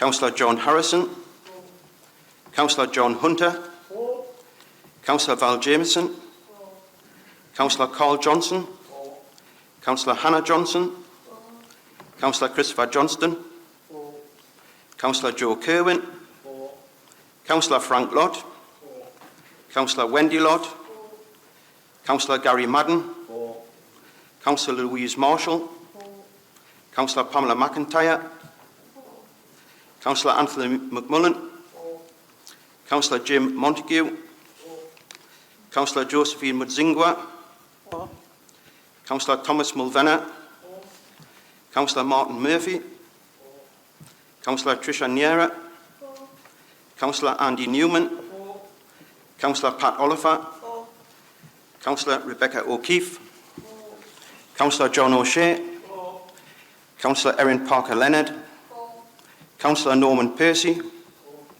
Councillor Stephen Phillips, Councillor Bruce Pickard, Councillor Martin Rankin, Norma Redfern, elected Mayor, Councillor Paul Richardson, Councillor Willie Samuel, Councillor Ollie Scargill, Councillor Jane Shaw, Councillor Matthew Thurloway, Councillor Joan Walker, Councillor Judith Wallace, Councillor George Westwater, and Councillor Matt Wilson.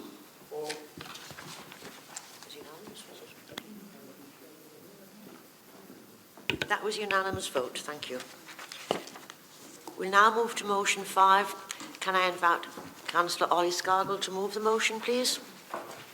Thank you, Chair. I'm very pleased to see all these motions now getting cross-party support, and I'm excited to get the same result with mine. So, throughout my campaign and since I've been elected, Labour's Dutch-style roundabout at Rake Lane has caused a huge amount of disruption.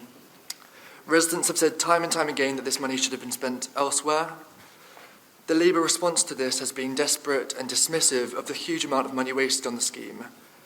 This money was ring-fenced for active travel, which should have been used to fix the wagonways or other active travel schemes in the borough that residents would want and use. I note that a financial implication has been added to the motion, and I'm very pleased to see that even a borough-wide referendum would cost well below the £1.5 million for this roundabout, and then we could be sure that we were acting in the interests of residents, not just for a small but vocal minority. And if there are members in the room who don't believe me, I'll just read out a few of the hundreds of comments I've received from my residents over the last few months. One resident said, "I think it's very clear that if all of the surrounding area was canvassed and asked for opinion, this would never have got off the ground." Another, "This is ridiculous. All this money when it works just fine. Money could have been put to better use." Another, "What are the council going to do about the emergency services that cannot overtake because the road has been reduced in width to allow 2 bike lanes?" Another one, "Waste of money. Please repair the roads before you throw money at this madness." Another one, "I think the council has greatly underestimated the anger of residents about this project, so much so they feel that they had to send out a propaganda leaflet to the local residents saying that it was a good idea and not costing us anything." And lastly, a resident who works night shifts and lives near the site told me, 3 more weeks of this, it's all I can take. My work colleagues and family have noticed a considerable decline in my usual happy-go-lucky attitude towards life. I'm constantly tired and feeling unwell. It's made my life hell. And as I heard myself from one Labour councillor in a committee last year, it seems we can expect this style of roundabout to be extended across the borough. In fact, just yesterday, we saw proposals drawn up for a roundabout like this on the Broadway in Cullercoats. Presumably, this is one of your next targets. This motion seeks to reassure residents that there are not proposals to turn every roundabout into a Dutch-style roundabout, and to ensure that where these schemes are proposed in future, they are done with public support. If the party opposite are so sure that residents want more Dutch-style roundabouts, they will have no problem passing this by a referendum. Thank you. Councillor Bones, do you wish to second this motion? Second and reserve the right, Chair. Thank you. I now invite members to speak to the motion. Councillor Johnson. Chair, circular, I've sent an amendment in Democratic Services. I'd like to move that amendment, please. Thank you. Do you have a seconder for that? Thank you, Councillor Graham.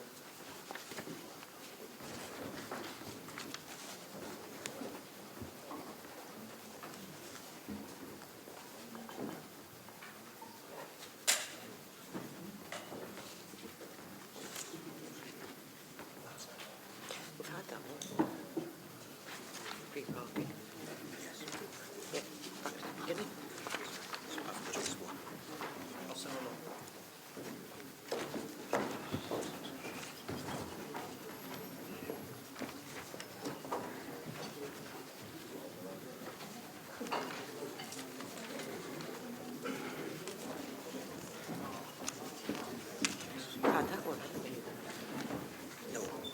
That was...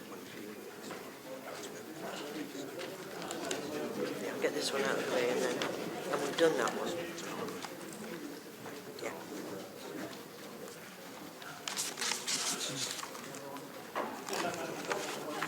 Well, this is it. Yeah. That one.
Has everyone had an opportunity to read the amendment?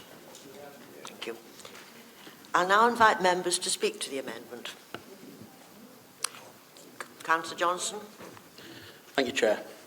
North Tyneside Council's transport strategy seeks to ensure the highway network is safe and accessible for all road users by all modes. The Council has a strong track record on delivering high-quality transport schemes that improve safety. As a part of our commitment to achieve carbon net zero by 2030, we invested in schemes that increase the opportunity to travel sustainably, safely, and reduce the reliance on motor vehicles. In 2020, the Conservative-led Department for Transport produced updated design guidance, LTN 120, to be applied to all highway schemes going forward. The intention is to significantly improve the quality, consistency, and safety of cycle infrastructure delivered nationally. There is a requirement from the Conservative government that any highway infrastructure schemes that are funded through Active Travel England must demonstrate compliance with the current best practice guidelines, as Rail Lane Roundabout does. The motion proposed by the Conservative group is completely disingenuous.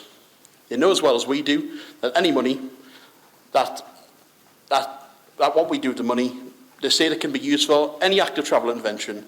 The fact is, we bidded in for certain active travel interventions and it has to be in line with those that we bidded in. We could move the roundabout elsewhere. Is that what they're proposing? The irony of the motion is the roundabout Rail Lane is not actually a Dutch-style roundabout. And it's ridiculous the Conservative group attacking an intervention agreed and pushed for by the Conservative government. The most absurd part is where they suggest that we should hold a referendum for every cycle intervention we make, which can cost between £10,000 and £100,000. Over the next few years, there's at least 25 cycling schemes in the pipeline right around the borough. Where the Conservative Party going to find up to £2.5 million for all of these referendums? The ridiculous wording of this motion means that we could find ourselves in a position in the future of spending more money on a referendum than the total cost for a small intervention, an absolute waste of money. The motion as amendment still hits the criteria the Conservatives want, but it gets rid of unfunded, uncosted spending on a referendum and the disingenuous nature of the unamended motion.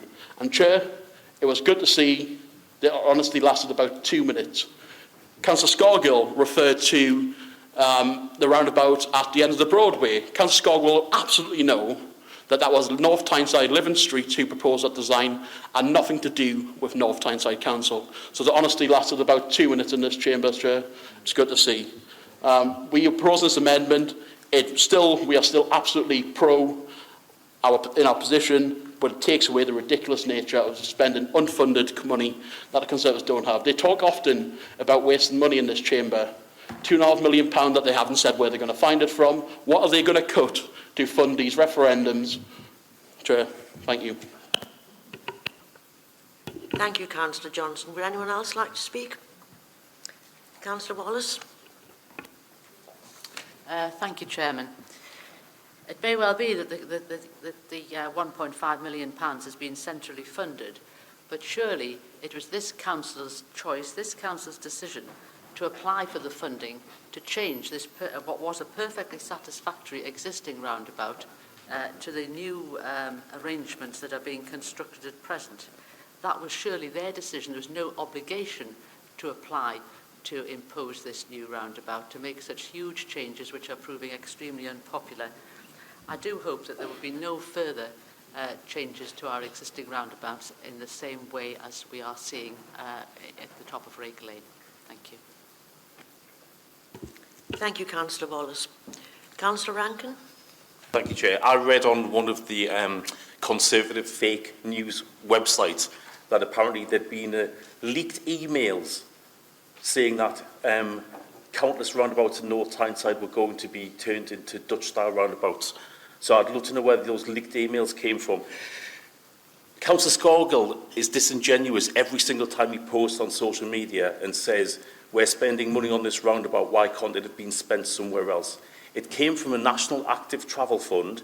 It is to fund that specific scheme. So every time you say to residents, why could it not be funded somewhere else, you're effectively lying to them because you know exactly. You might not agree with the design, you might not agree with its effect, and obviously it hasn't even been finished yet. And you have you asked to see the traffic modelling involved before you put this forward? No? Didn't think you had. So you've put this forward, you haven't actually asked to see the traffic modelling, which demonstrates how it will work when it is actually finished. But every single time you say to residents that you could spend this money somewhere else, you're lying to them. Councillor Shaw.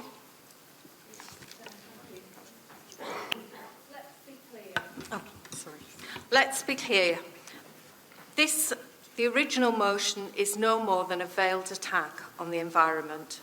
The dangerous heat wave this week is a stark reminder of the very real threat we face.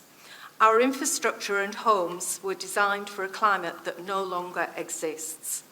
I watched the TV scenes of fires in London in fear, not fearful that my home could be in jeopardy, but fearful for the safety of my nephew, a London firefighter, in the thick of what has been described as the worst day for the brigade since the Second World War. Action to arrest global warming cannot wait. And yet, in this historic week, the High Court has held that the current Tory government's strategy for getting the UK to net zero by 2050, the strategy that Boris Johnson claimed would lead the world in ending our contribution to climate change, the court held that strategy to be inadequate and unlawful. And in the same week, the Tory members of this council are proposing a motion intended to prevent or at least disrupt the council implementing policies and actions that will significantly help in the fight against global warming. This week has shown that the Tory government is paying lip service to the climate crisis and that North Tyneside Tories are playing petty party politics with people's lives. The net zero target must be a roadmap to a sustainable future, not a lie we tell our children. I'm proud to be a member of a council group that takes climate change seriously, that has the ambition, vision and determination to take positive action to fight global warming at every opportunity. That takes action to cut carbon emissions, including by making changes to our infrastructure to enable more residents to safely walk and cycle. I oppose the original motion and I support the amendment. Thank you. Thank you, Councillor Shaw. Councillor Bowles. Thank you, Chair. Councillor Johnson just made it clear Councillor Scargill made it clear in his initial speech that it was the view of local residents that this was not properly consulted on. By removing the need for a referendum, the party opposite are running scared of consulting with residents on cycle schemes which cause major upheaval, not only to the immediate term while it's being constructed, but also long term to some of our busiest roads.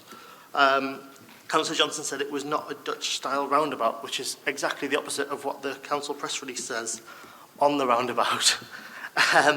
And he has just admitted that it indeed was a choice of this administration what the scheme was and where it was placed. There was nothing stopping, and hasn't ever been anything stopping, this council bidding for money from the active travel scheme to improve our wagonways and create a proper cycle network there, which wouldn't obstruct roads and major arteries. It's a choice of this Labour administration to introduce this Dutch-style roundabout at one of our busiest junctions. And by saying that, it would be a waste of money, Councillor Johnson said, to run a referendum on cycle schemes. Well, I'm glad that he thinks that taking residents' views on board is a waste of money, but that's certainly not the view on this side of the chamber.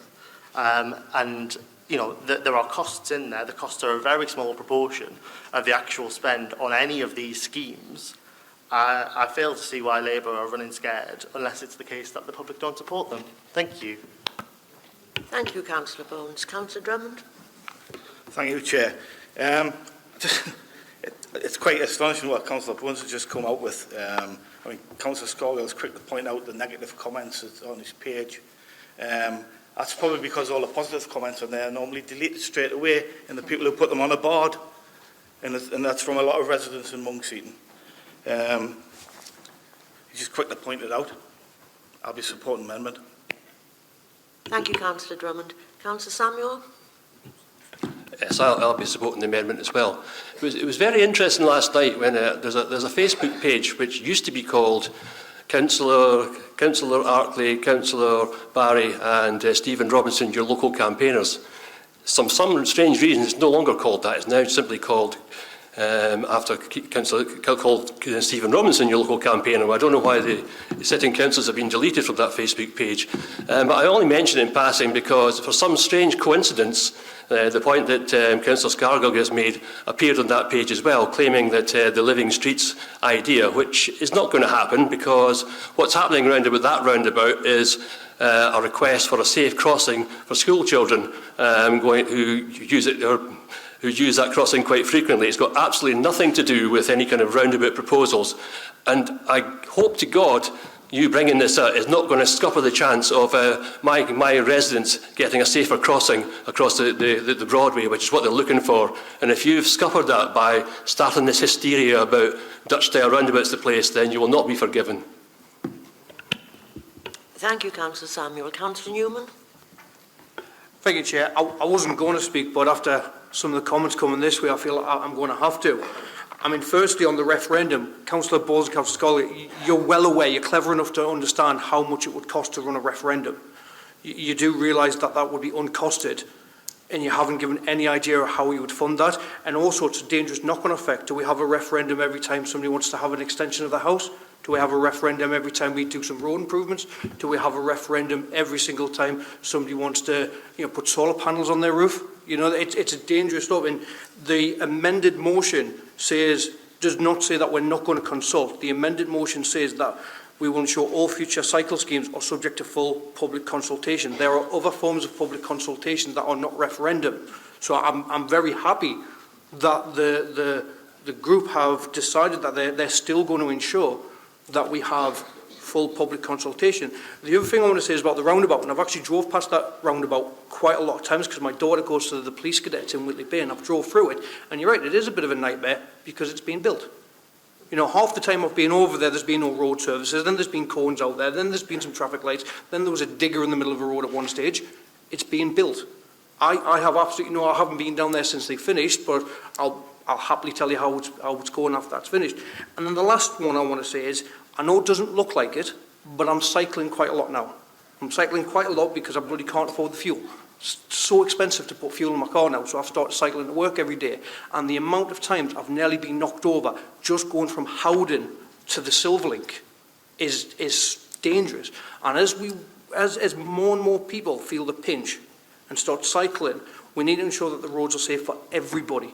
and that means everybody. And that means that when we have improvements, we need to make sure that cyclists are taken in consideration. So I will fully support this amendment, and I would hope that we can put party politics aside and all vote in favour. Thank you. Thank you, Councillor Newman. Councillor Mudzingwa? Yeah, I think Andy was just looking in my notes. I was also thinking about the idea of having a referendum every time the council wants to do something. They have to go and do a referendum. Could Councillor Oli Scargill please tell us how much a referendum is going to cost? And every time you want the council wants to do an improvement, a roundabout, then have a referendum. This week a referendum, next week a referendum. How is that going to be a distraction? Do you not think that's a distraction to progress? And then we are never going to be able to achieve our goals in trying to improve safety for our children and safety for the people who are actually going to the hospital and people who are sick. I think you should think about how many referendums you would want to carry in order to do those improvements. Thank you. And I actually want to support the amended motion because it actually makes sense because it's not practical. Thank you, Councillor Mudzingwa. Councillor Thurloway? Thank you, Chair. I think it's ironic that this motion follows the motion on integrity and honesty in politics. And I think it's important to note the three councillors who've proposed this. Councillor Wallace obviously is opposed to the roundabout, and she's perfectly entitled to that opinion. You know, I don't agree with it, but I completely respect her ability to have that opinion and to express it in this chamber. But I think what this amendment does, it injects a bit of truth into the original motion, and I think we all need a bit more truth in this chamber.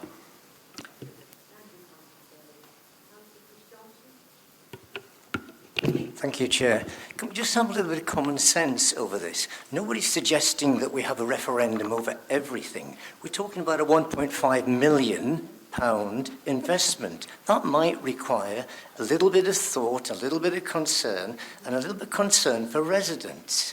It strikes me that we just have no concern for residents. Democracy goes out the window because we've decided on something. That's very unfair. Okay? Nobody's suggesting a referendum for everything, for things on windows, whatever. We're purely and simply for large issues like this. Why don't we consult our residents? When the cycle track was put in along the seafront initially, I know there was a different modus operandi for that, obviously, because the government had some sort of they were looking to find space, weren't we? But we paraded around and said there'd been consultation. So this is what you would have now. There was no consultation at all, actually. If you asked the people at the front, if the seafront had been consulted, they were up in arms about it, but primarily because there'd been no consultation. Now, you're going to resort now to just having single consultation now. I think on major issues like this, you need to look at yourselves and think they need to actually think about our residents for once. Thank you. Councillor Johnson. Councillor Mulvenna? I find it very interesting, the argument about consultation. I would hope that the three members had been round a few years ago that proposed this, when consultation took place on the back of a fag packet by the Conservative group, and we ended up with the breakfast clubs being stopped. That was the consultation then. This particular scheme was consulted on. If people take the notice and actually look at the notices on lampposts, it tells people precisely where to actually write to. And this happens with most highways things, as well as planning things.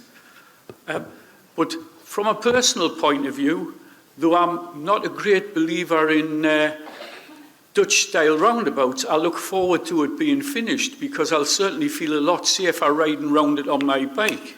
I don't know about others who are in here who go cycling, but it seems since COVID, people seem to have thrown away the highway code and just went absolutely bonkers on the road. We have people in 20-mile-an-hour zones doing 40, people in 40-mile-an-hour zones doing 70, and we've even got people bragging on the internet as to how fast they can go from A to B. You know, so I look forward to this, and I'll be supporting this. Thank you. Thank you, Councillor Mulvenen. Councillor Cruddas? Thank you, Chair. I will be supporting the amended motion, but I would just like to point out that the Conservatives seem to have a confusion between referendum and consultation. You're reporting back to us and really you're getting mixed messages on that. This amendment is actually fully saying that this council absolutely will consult with residents. We cannot afford referendums, which actually Councillor Johnson is also highlighting and saying that we're afraid of consulting. So I'm really confused because the amendment to the motion is actually, you know, requesting we make this jointly and consult with residents about future cycling schemes. Councillor Johnson also stated that the amendment isn't asking for wide-range referendum on all schemes. Well, I may be confused, but the original amendment is actually stating that. So I'm sorry if I'm confused, but I'm getting a bit lost with what's happening. Thank you, Councillor Cruddas. Would anyone else like to speak? No? Okay. Can I now invite the mover of the motion to exercise the right of reply? Sorry? No, they move it, the chair's right, the mover of the motion gets the right to reply to the amendment. Yeah? Okay, thank you, Chair.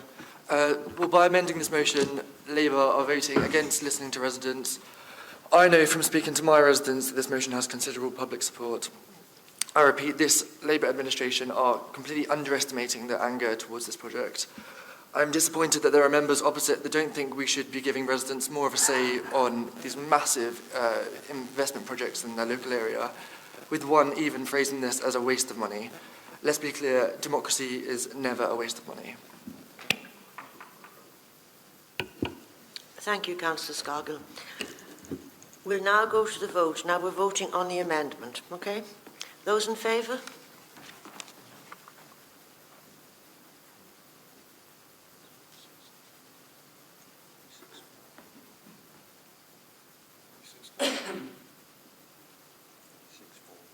Sorry? 46. That's 46-4.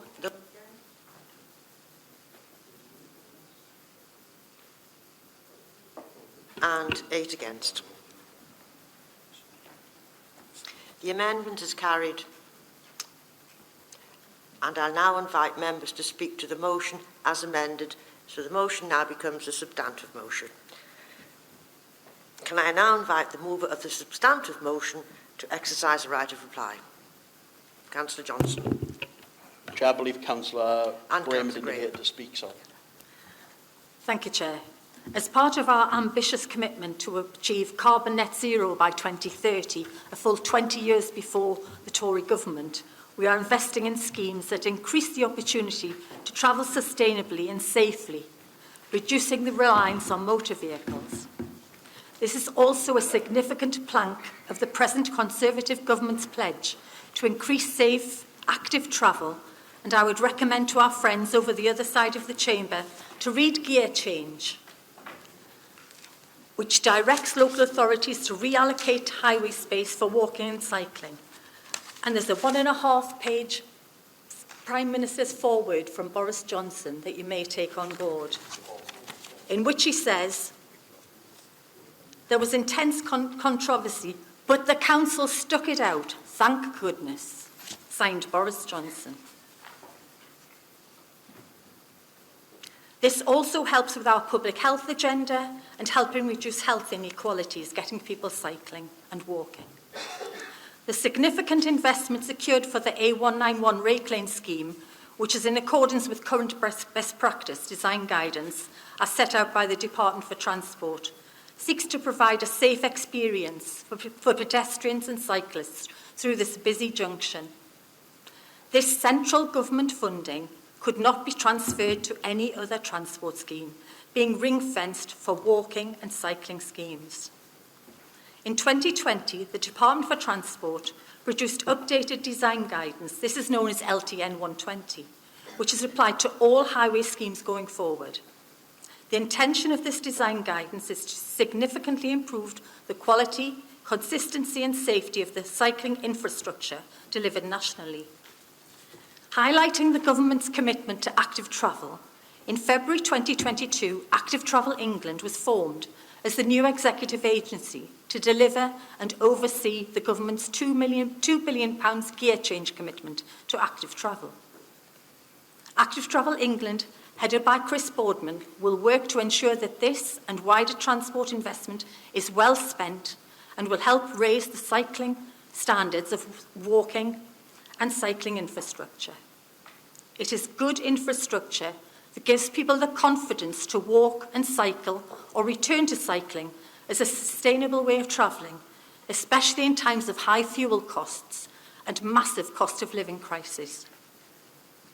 The Council's proposed strategic cycle network, as set out in our cycling strategy, which is part of the Council's transport strategy, identifies key routes and corridors along which we wish to invest in cycling infrastructure to form a safe, connected and accessible network for those that cycle, to get around the borough and to get to work. There is a requirement from government that any infrastructure schemes that are funded through Active Travel England must demonstrate compliance with the current best practice guidance, such that safe cycling schemes for people of all abilities, including disabled people, are delivered. It should be noted that the Council has a responsibility under its highway network management duty to ensure the safe movement of all road users, with particular focus on pedestrians and cyclists. The cycle route improvement works currently being completed on the A191 Rake Lane built upon the success of previous similar schemes in Cobalt Business Park that retain cycling priority. The A191 Rake Lane scheme went live this week, and so far it is running really smoothly. We have communicated the progress of the development to residents via our communications channels and engaged directly with residents in the area surrounding the roundabout. The need to provide segregated, priority space for cycling at busy junctions is a key focus of Active Travel England and this government, and this is where the vast majority of collisions between vehicles and cyclists occur. It is intended that the works at the busy A191 Rake Lane roundabout will make cycling along this corridor much safer and crossing this busy route much easier for pedestrians. The Council will continue its investment in the local highway network to ensure it is safe for all road users and supports cleaner and greener transport across the whole of the borough. Thank you, Chair. Thank you, Councillor Graham. Would anyone like to speak on the motion as it has been amended? No? Councillor Johnson, would you like to exercise a right of reply? I would, thank you, Chair. I know Councillor Bones has a difficult history of referendums. First, he stood behind Boris Johnson with a Vote Leave placard, then he left the Conservative Party as a Remainer. But, Chair, what Councillor Bones and Councillor Scargill have both completely failed to understand is their actual ham-fisted wording of their original motion is what makes this such a ridiculous motion.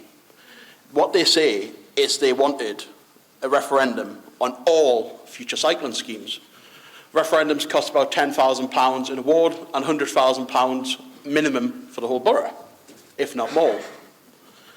That would mean every single cycling scheme we have would have to go to a referendum.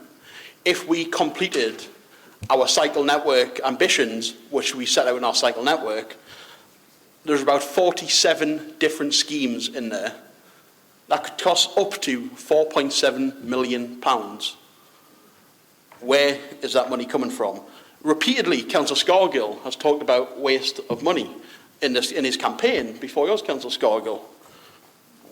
It is a complete and utter waste of money to have a referendum on a scheme that costs more than the referendum, that costs less than the referendum. Some interventions that we will do in the next few years on cycling schemes will be interventions that cost between £5,000 and £10,000. Under your motion, we would have to have a referendum. Therefore, we spend £5,000 on improving a roundabout, but £10,000 asking residents to think it's a good idea or not? Utterly bizarre. I want to remind the councillors opposite that if they vote against this motion, what they are doing, they are voting against asking all residents to be consulted. Remember, the motion as amended is now the substantive motion. It is what's put to the floor of this chamber. If they abstain or vote against this motion, what they're voting against is asking for residents to be consulted on cycling schemes. Are the party opposite not in favour of consultation on cycling schemes? I thought they were in favour of referendums, a form of consultation. Are they not in favour? Are they in favour of every roundabout in North Tyneside being a Dutch-style roundabout? Because this amended motion asks the Mayor to ensure that every roundabout will not be a Dutch-style roundabout. If you abstain or vote against this, you are saying you want every roundabout to be a Dutch-style roundabout. That is what the ridiculous nature of writing. I know the two of the councillors that proposed this are new to the chamber, but frankly, Chair, that is what has left them in this situation now. It's embarrassing for them that they are now going to have to either vote against or abstain a motion that they put together in the first place, Chair. This is a motion that gives residents the right to be consulted on any future cyclone scheme, which we always have, and did so on the original Rake Lane scheme. I think residents might, I think councillors opposite might learn to remember there was a pandemic going on during this scheme being introduced. You know, consultation didn't happen in the typical format it would if there wasn't a pandemic going on. Did the councillors want us to get everyone in a room during the pandemic and say, do you like this scheme, do you not like this scheme? It is the ridiculous nature of the dishonesty that's coming from the party opposite. It lasted a whole 2 minutes before that came about. I've got no doubt I'll be on the front page of one of these ridiculous Conservative-fronted magazines saying that referendums are a waste of money, that listening to council taxpayers are a waste of money. Again, despite the fact that resident just before, every member opposite voted against doing that sort of thing. Classic case from the Conservative Party. There are really good people in the Conservative Party, but there's some shameful people as well. I urge everyone to vote for that motion, Chair. Thank you, Councillor Johnson. We'll now go to the vote on the substantive motion. All those in favour?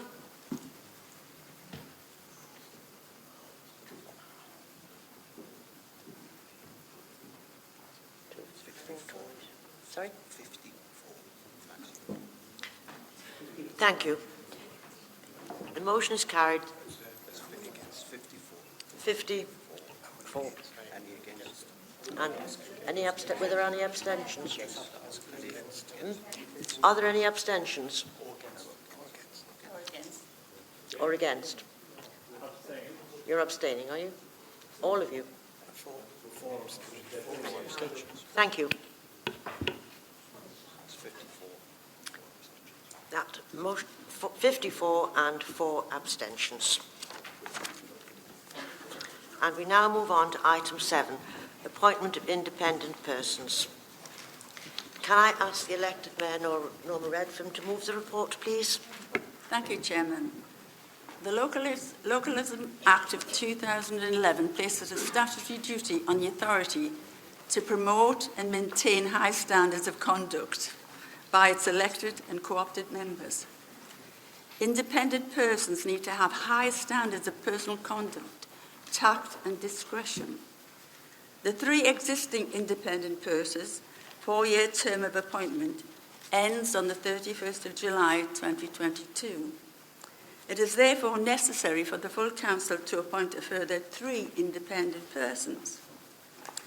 2 of the existing independent persons, Mr. George Clark and Mrs. Stella Gardner, were ineligible to apply for reappointment as independent person because full council agreed in July 2018 that a matter of best practice, a maximum of 10-year term of office for an independent person was appropriate to ensure that the element of independence was maintained. Both Mr. Clark and Ms. Gardner have been independent persons for 10 years. A full recruitment exercise for the role of independent person was commenced in May 2022. 3 applications were received, and all the candidates, including one of the current independent persons, Dr. Stuart Green, were interviewed as part of the selection process. The interviews were conducted by the Deputy Mayor, the Chair of the Standards Committee, and the leader of the Conservative group, supported by the Assistant Chief Executive as monitoring officer. The selection panel was satisfied that 3 candidates were suitable for appointment as independent persons, and the selection panel therefore recommends to Council that Dr. Stuart Green, Mrs. Kerry Roth, and Mr. Daniel John Entwistle be appointed as the authority's independent persons pursuant to the requirements of the Localism Act 2011 for a period of 4 years to the 31st of July 2026. And I would like to place on record on behalf of the authority its thanks to Mr. Clark and Ms. Gardner for their valued assistance over the years, which has been an essential part of ensuring that the Code of Conduct for members has been effectively operated and during their terms of appointment. And I hope you can agree to this report. Thank you. Thank you, Mayor Redfern. Do you have a seconder? I'll second it for Councillor Westwater. Are there any questions? No? I actually just want to thank Mr. Clark and Ms. Gardner for the devout service over the past 10 years. I think they must have a very strong constitution to deal with complaints in this authority in the last decade. Yeah, the interviews went quite well, but they were ideal candidates, and I wish them well in their endeavours. Thank you, Councillor Westwater. Would anyone like to speak? No? Can I now invite the mover of the motion to exercise the right of reply?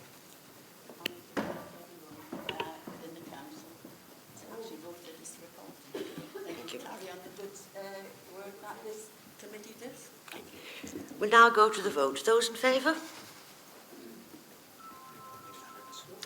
Even I can see that's unanimous. Thank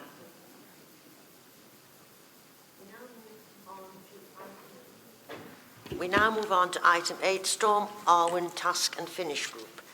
Can I ask Councillor Carl Johnson to move the report, please? Chair, I'm just formally moving this report, and I will hand over to Councillor Bird as it's been moved and seconded for the report from the group, so formally move. Do you have a seconder? Thank you, Councillor Graham.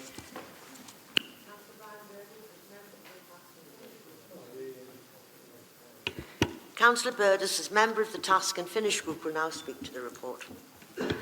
Thank you, Chair.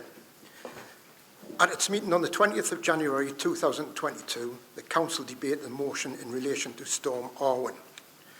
The motion requested that the elected Mayor to launch a cross-party inquiry into the handling of Storm Arwen by the authority, including what work is outstanding and what lessons can be learned, and report back to full Council.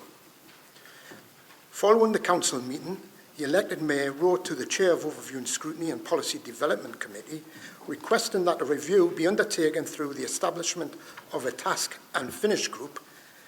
This was agreed by the Chair of the Overview and Scrutiny and Policy Development. The report sets out the findings of this work for the Council to note. The approach and the terms of reference for the review was presented and agreed by the Overview and Scrutiny and Policy Development Committee at its meeting on the 14th of March 2022.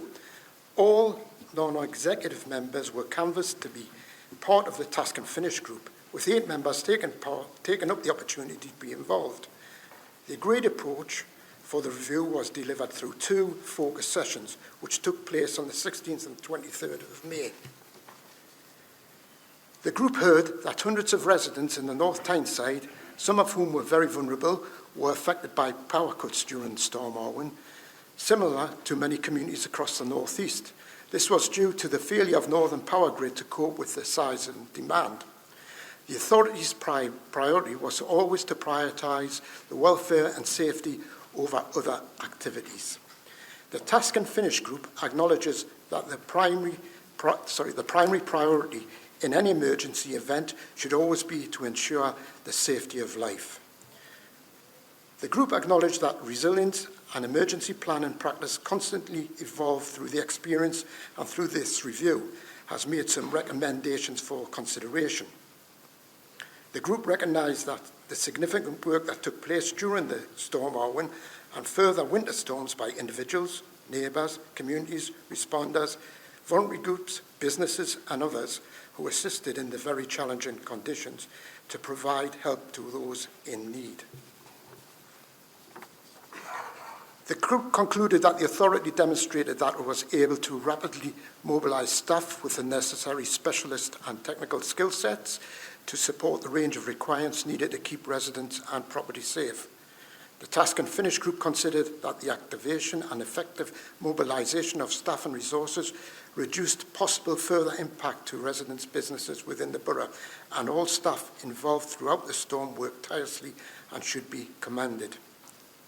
I would like to move that the Council notes the finding of the Storm Arwen Task and Finish group and agree to refer the report and any further comments to the Cabinet for its consideration. Thank you, Councillor Burders. Are there any questions? Be advised that if you do have any questions, they won't be answered tonight, they will be referred to Cabinet. No? Did I say something? No. I now invite members to speak to the motion. Would anyone like to speak? Councillor Graham. Thank you, Chair. I welcome this report and wish to thank the Task and Finish Group of Overview and Scrutiny for their careful deliberations.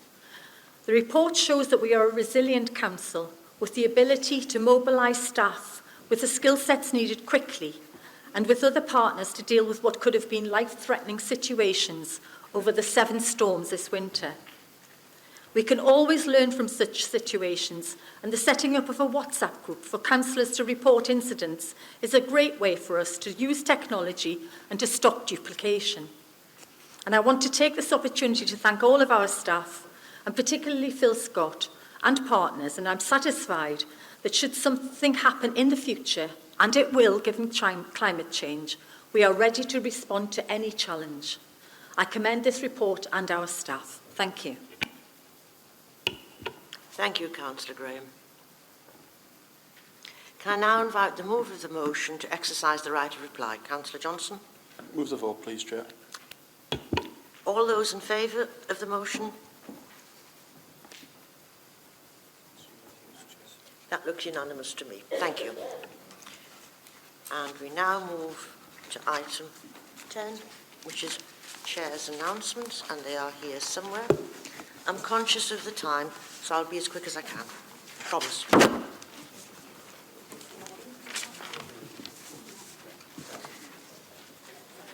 On June 10th, I attended the service of remembrance at the Jigsaw in Killingworth for the 40th anniversary of the Falkland conflict.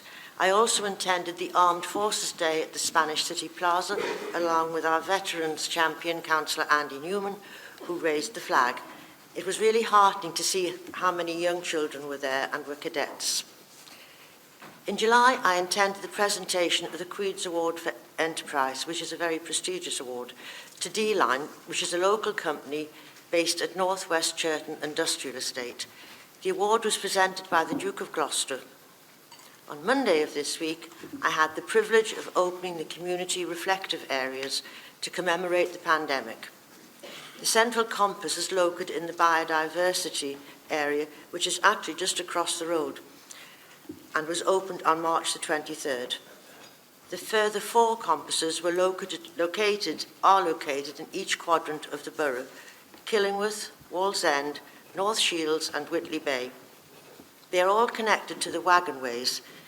The central designs of each one of them were chosen by residents and are unique to each other and reflect the area in which they are.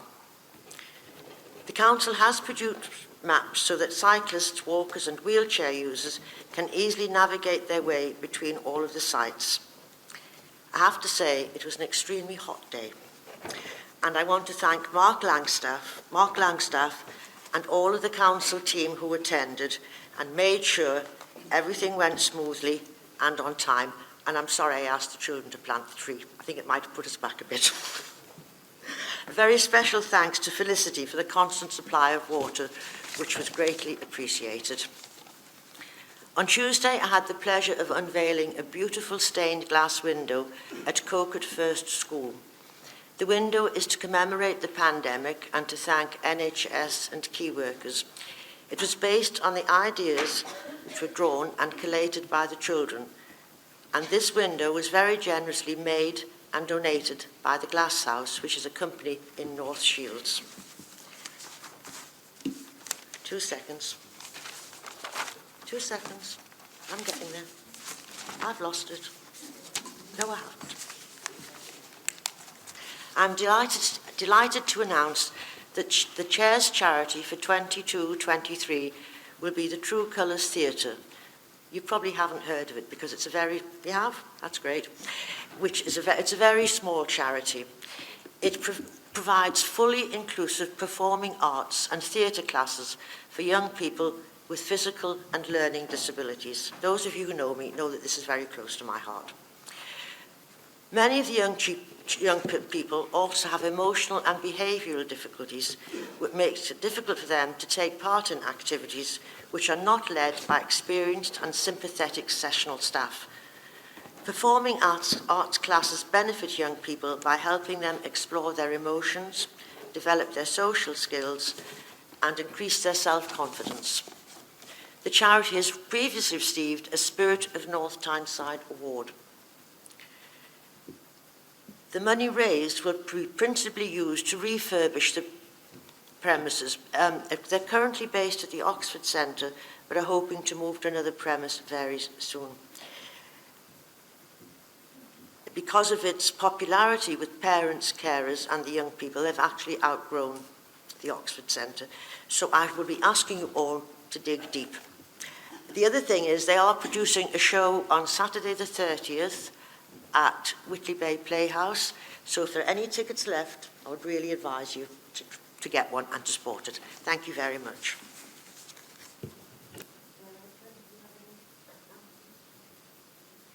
Thank you, Chairman. And first of all, I would just like to congratulate Councillor Peter Early on his successful election, his by-election in the Camperdown ward. There are many councillors and officers pleased to see you back here in the council chamber, Peter. And I know many of your colleagues worked extremely hard to bring you back. I would also like to take this opportunity to thank everyone involved in making the Mouth of the Tyne Festival a great success. During that glorious weekend, the borough attracted over 100,000 people. I'm sure the businesses were actually delighted that weekend. The feedback from the event has been really positive, and one of the artists, who's Sophie Ellis-Bextor, said that it was quite possibly the most beautiful setting for a festival, and I think many of you would agree too. I understand that keen fans, because I wasn't there, they travelled from as far away as Colorado, Ohio, Japan, Ontario, Belgium and Holland, and from around the UK, putting North Tyneside firmly on the map as a place to visit. We also had the biggest ever festival parade involving hundreds of local school children and volunteers, and it was amazing weather that Saturday. And once again, my thanks to everyone involved in making this event over the weekend. It was just a really successful event, and everyone enjoyed themselves. And as we approach the school and college's summer break, I just would like to thank those officers who will continue, and they are organising and offer a range of activities to our children and to our residents to keep North Tyneside a great place to live and work. And to all of you, as we come to the summer break, I wish you all a restful and peaceful and enjoyable break, because no doubt we'll have to come back again and be pleasant to each other, be honest and respectful, and be the good councillors that we are. So thank you very much indeed, Chairman. Thank you, Mayor Redfern. We have received 2 valid questions from members of the council for this meeting. Question 1. Councillor Arkley, do you want to ask your question or have it taken as read? Yes, I'll read it. Is the elected mayor looking at the high levels of antisocial behaviour in colour codes? As a matter of urgency, will she meet with me to discuss the steps to be taken to ensure the safety of residents and visitors. Thank you, Councillor Arkley. I'm sure as the elected mayor, you realise that I'm totally committed to keeping our residents, visitors safe. And I do take this seriously, very seriously, antisocial behaviour in this borough. And we're working closely with colleagues in the Northumbria Police and also the PCC Kim McGuinness. In 2019, following reports of antisocial behaviour on Cullercoats Bays, which you're well aware of, we had a review and we managed how we manage our public open spaces. It was a review with a joint approach with Northumbria Police, and it was agreed, and out of that came Operation Coast Watch, which I'm sure you are aware of, and it became our annual plan for tackling antisocial behaviour, crime and associated environment issues such as littering. Operation Coast Watch runs from spring through to the autumn, and it's a 7-day-week operation and is flexible depending on the weather forecast. We jointly review this according to what's happened and when extra resources come in, and when there is high footfall in those areas, and when, of course, the weather is warm. And then we activate and increase our patrols. Police colleagues work jointly with our community protection team to patrol the open public spaces in the borough. They share resource and plan individual operations depending upon need and intelligence, and over the summer they engage with the residents, visitors, and are on hand to respond quickly to antisocial behaviour. Police officers have the power to issue dispersal orders to those engaged in antisocial behaviour. Both the Council's community protection team and police officers can issue fixed penalty notices on the spot for any irresponsible use of alcohol in our public open spaces, including beaches and issues around environmental crime, such as littering. As part of Operation Coast Watch and the joint work with the PCC, we work closely with Nexus, focusing on the metro stations at the coast. This includes Cullercoats Metro Station, where the multi-agency teams are able to address antisocial behaviour and also tackle underage alcohol use. A new additional mobile and fixed CCTV monitoring is now a key part of the Coast Watch approach, together with the joint work with the local community group, Cullercoats Collective. They share their intelligence with the large groups where large groups are gathering. They share with us the use of illegal substances, underage alcohol drinking, and of course, littering. This collaboration working with them and taking this approach to tackle antisocial behaviour and environmental crime has actually made a difference, I'm sure you're aware. Officers meet with Cullercoats Collective in February. They met with them in February 2022 to begin planning for this summer. The community group was pleased with how the operation ran in 2021 and have committed to providing support during the summer period. We know working together, this approach has worked.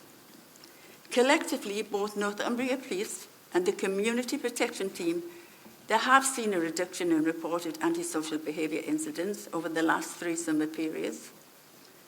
And this has been attributed to a combination of increased visibility and quick enforcement action. Most recent figures we have show there was a 42% decrease in reported incidents in 2021 compared to 2022 and 32% decrease in 2019. Now, I know, Councillor Arkley, that the council officers have very recently offered to meet with you to discuss different approaches to the antisocial behaviour in your ward, and I know it's a great concern to all of the people in that ward. So I've asked our lead member, Councillor Burdis, to meet with you and other ward members, along with the officers and everyone involved in helping to make that a safer, better place for our residents. And I can assure you I will be attending that meeting, and that will happen very, very shortly. Thank you very much, Councillor. Thank you, Thank you very much. Councillor Arthur, Just would you like one- to ask a supplementary question? Sorry. Just one thing, Mayor, is clearly we recognise that there are some issues which are outstanding, and residents have asked, if there is any underspend, which we had last year, which was 5.48 million, is there some of that money that could be used at any time because of the problem? And I know that you're aware of some of those problems that could be used to help more of the various police or community protection officers, environment wardens that can patrol and working as a good team, all of us as councillors, the community groups. So I did say that I would bring that up because obviously it's a matter of urgency. I think something needs to be dealt with fairly quickly, but I'm very grateful that we're having a meeting soon. Thank you very much. Councillor Oakley, I can assure you at that meeting all those things will be discussed, because we are here to make a difference, as you know, and if we work together we can make that difference. And if there is any spare, I don't know, I'll have to have a word with people, but I'm sure if you can make that a better sort of place for people, using whatever resources or extra people or patrols we have, we will do it. So I will be at that meeting and I look forward to it, and perhaps the message we can get out to all the residents that we are listening to them. We do listen, Councillor Johnson, all the time to residents, but we'll get that message out to them and see how we can do better. If we can, we'll do our best. Thank you very much, Councillor. Councillor Westwater, would you like to ask your question or to have it taken as read? Taking it as read, thank you. Councillor Burdis, would you respond, please? Thank you, Chair, and thank you, Councillor Westwater, for this question. As elected members, we all know how important it is to tackle the issues of antisocial behaviour for our residents, our communities, our visitors and our businesses right across the borough. The issue is a priority for the Council, working closely with our PCC, Kim McGuinness, and police colleagues. There has been an increase in antisocial behaviour and in our public service spaces since early spring this year. But this is a national trend, and it is not just an isolated issue within North Tyneside. We responded immediately, and our community protection team and police colleagues are very proactive, establishing the joint meetings to share intelligence and develop joint operational plans. The team are also co-located, which helps to support that important partnership working. 50% of our core community protection resource is focused on reducing antisocial behaviour in public spaces, open spaces in the borough. Additional staff have also been recruited to increase visibility and to have a wider presence during the spring and summer months. The team deliver a 7-day-week service from 6 a.m. to 9 p.m. and that includes community protection officers, environmental enforcement wardens and marshals. The mobile and fixed CCTVs is also in place, providing essential surveillance and enabling early intervention. Together with the police, we have a RAG rated, which is the red, amber and green, rated 52 open public spaces and have an action plan for each. This has helped to identify hotspot areas, including but not limited to those on the coast, and has assisted with our coordinated approach. We have a range of different measures in place to tackle antisocial behaviour, including Coast Watch, our award-winning Project Vita, which has been funded for a further year to engage young people and offer diversionary activities. Operational Respect take prompt action, joint action with the police to stop issues escalating, as well as using police powers to disperse large groups and arrest offenders. In addition to this proactive joint action with police and colleagues, In April, the elected Mayor asked the Deputy Mayor and myself as Cabinet Lead for Community Safety to establish a North Tyneside Antisocial Behaviour Task Force, working with senior leadership team, the Chief Superintendent Mark Hall and Superintendent Sam Renison. The purpose of the task group is to ensure that we have a joint approach to tackling antisocial behaviour and associated crime across the borough, aligned with the priorities of the PCC Kim McGuinness, and in a way that builds public confidence. This approach will help to develop a shared understanding of the issues, inform practical action, and to focus on the areas with the highest prevalence of antisocial behaviour, including the coast. But I do have to stress it isn't just the coast, we do have pockets of it everywhere. The public transport system and our open spaces.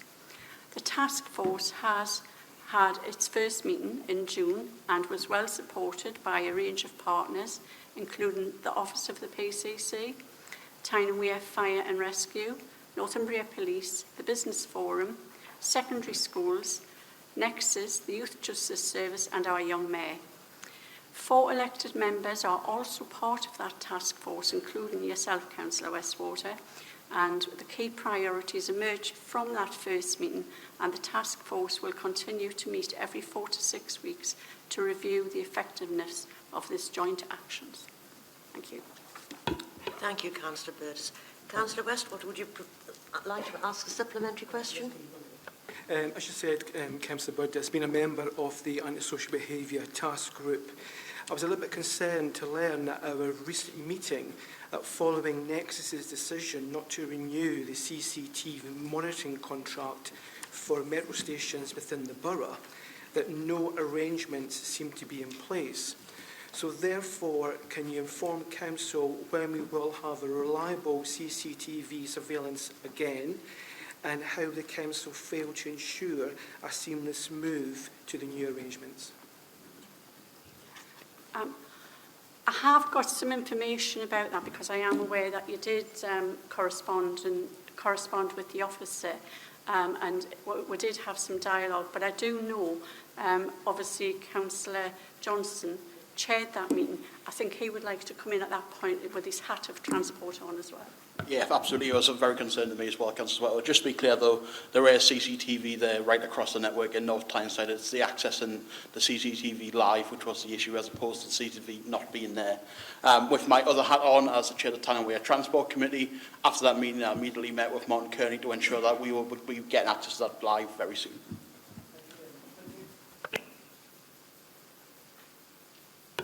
And that concludes business for this evening. Thank you all very much for your attendance, and I hope you all have a lovely summer and come back nice and refreshed in September.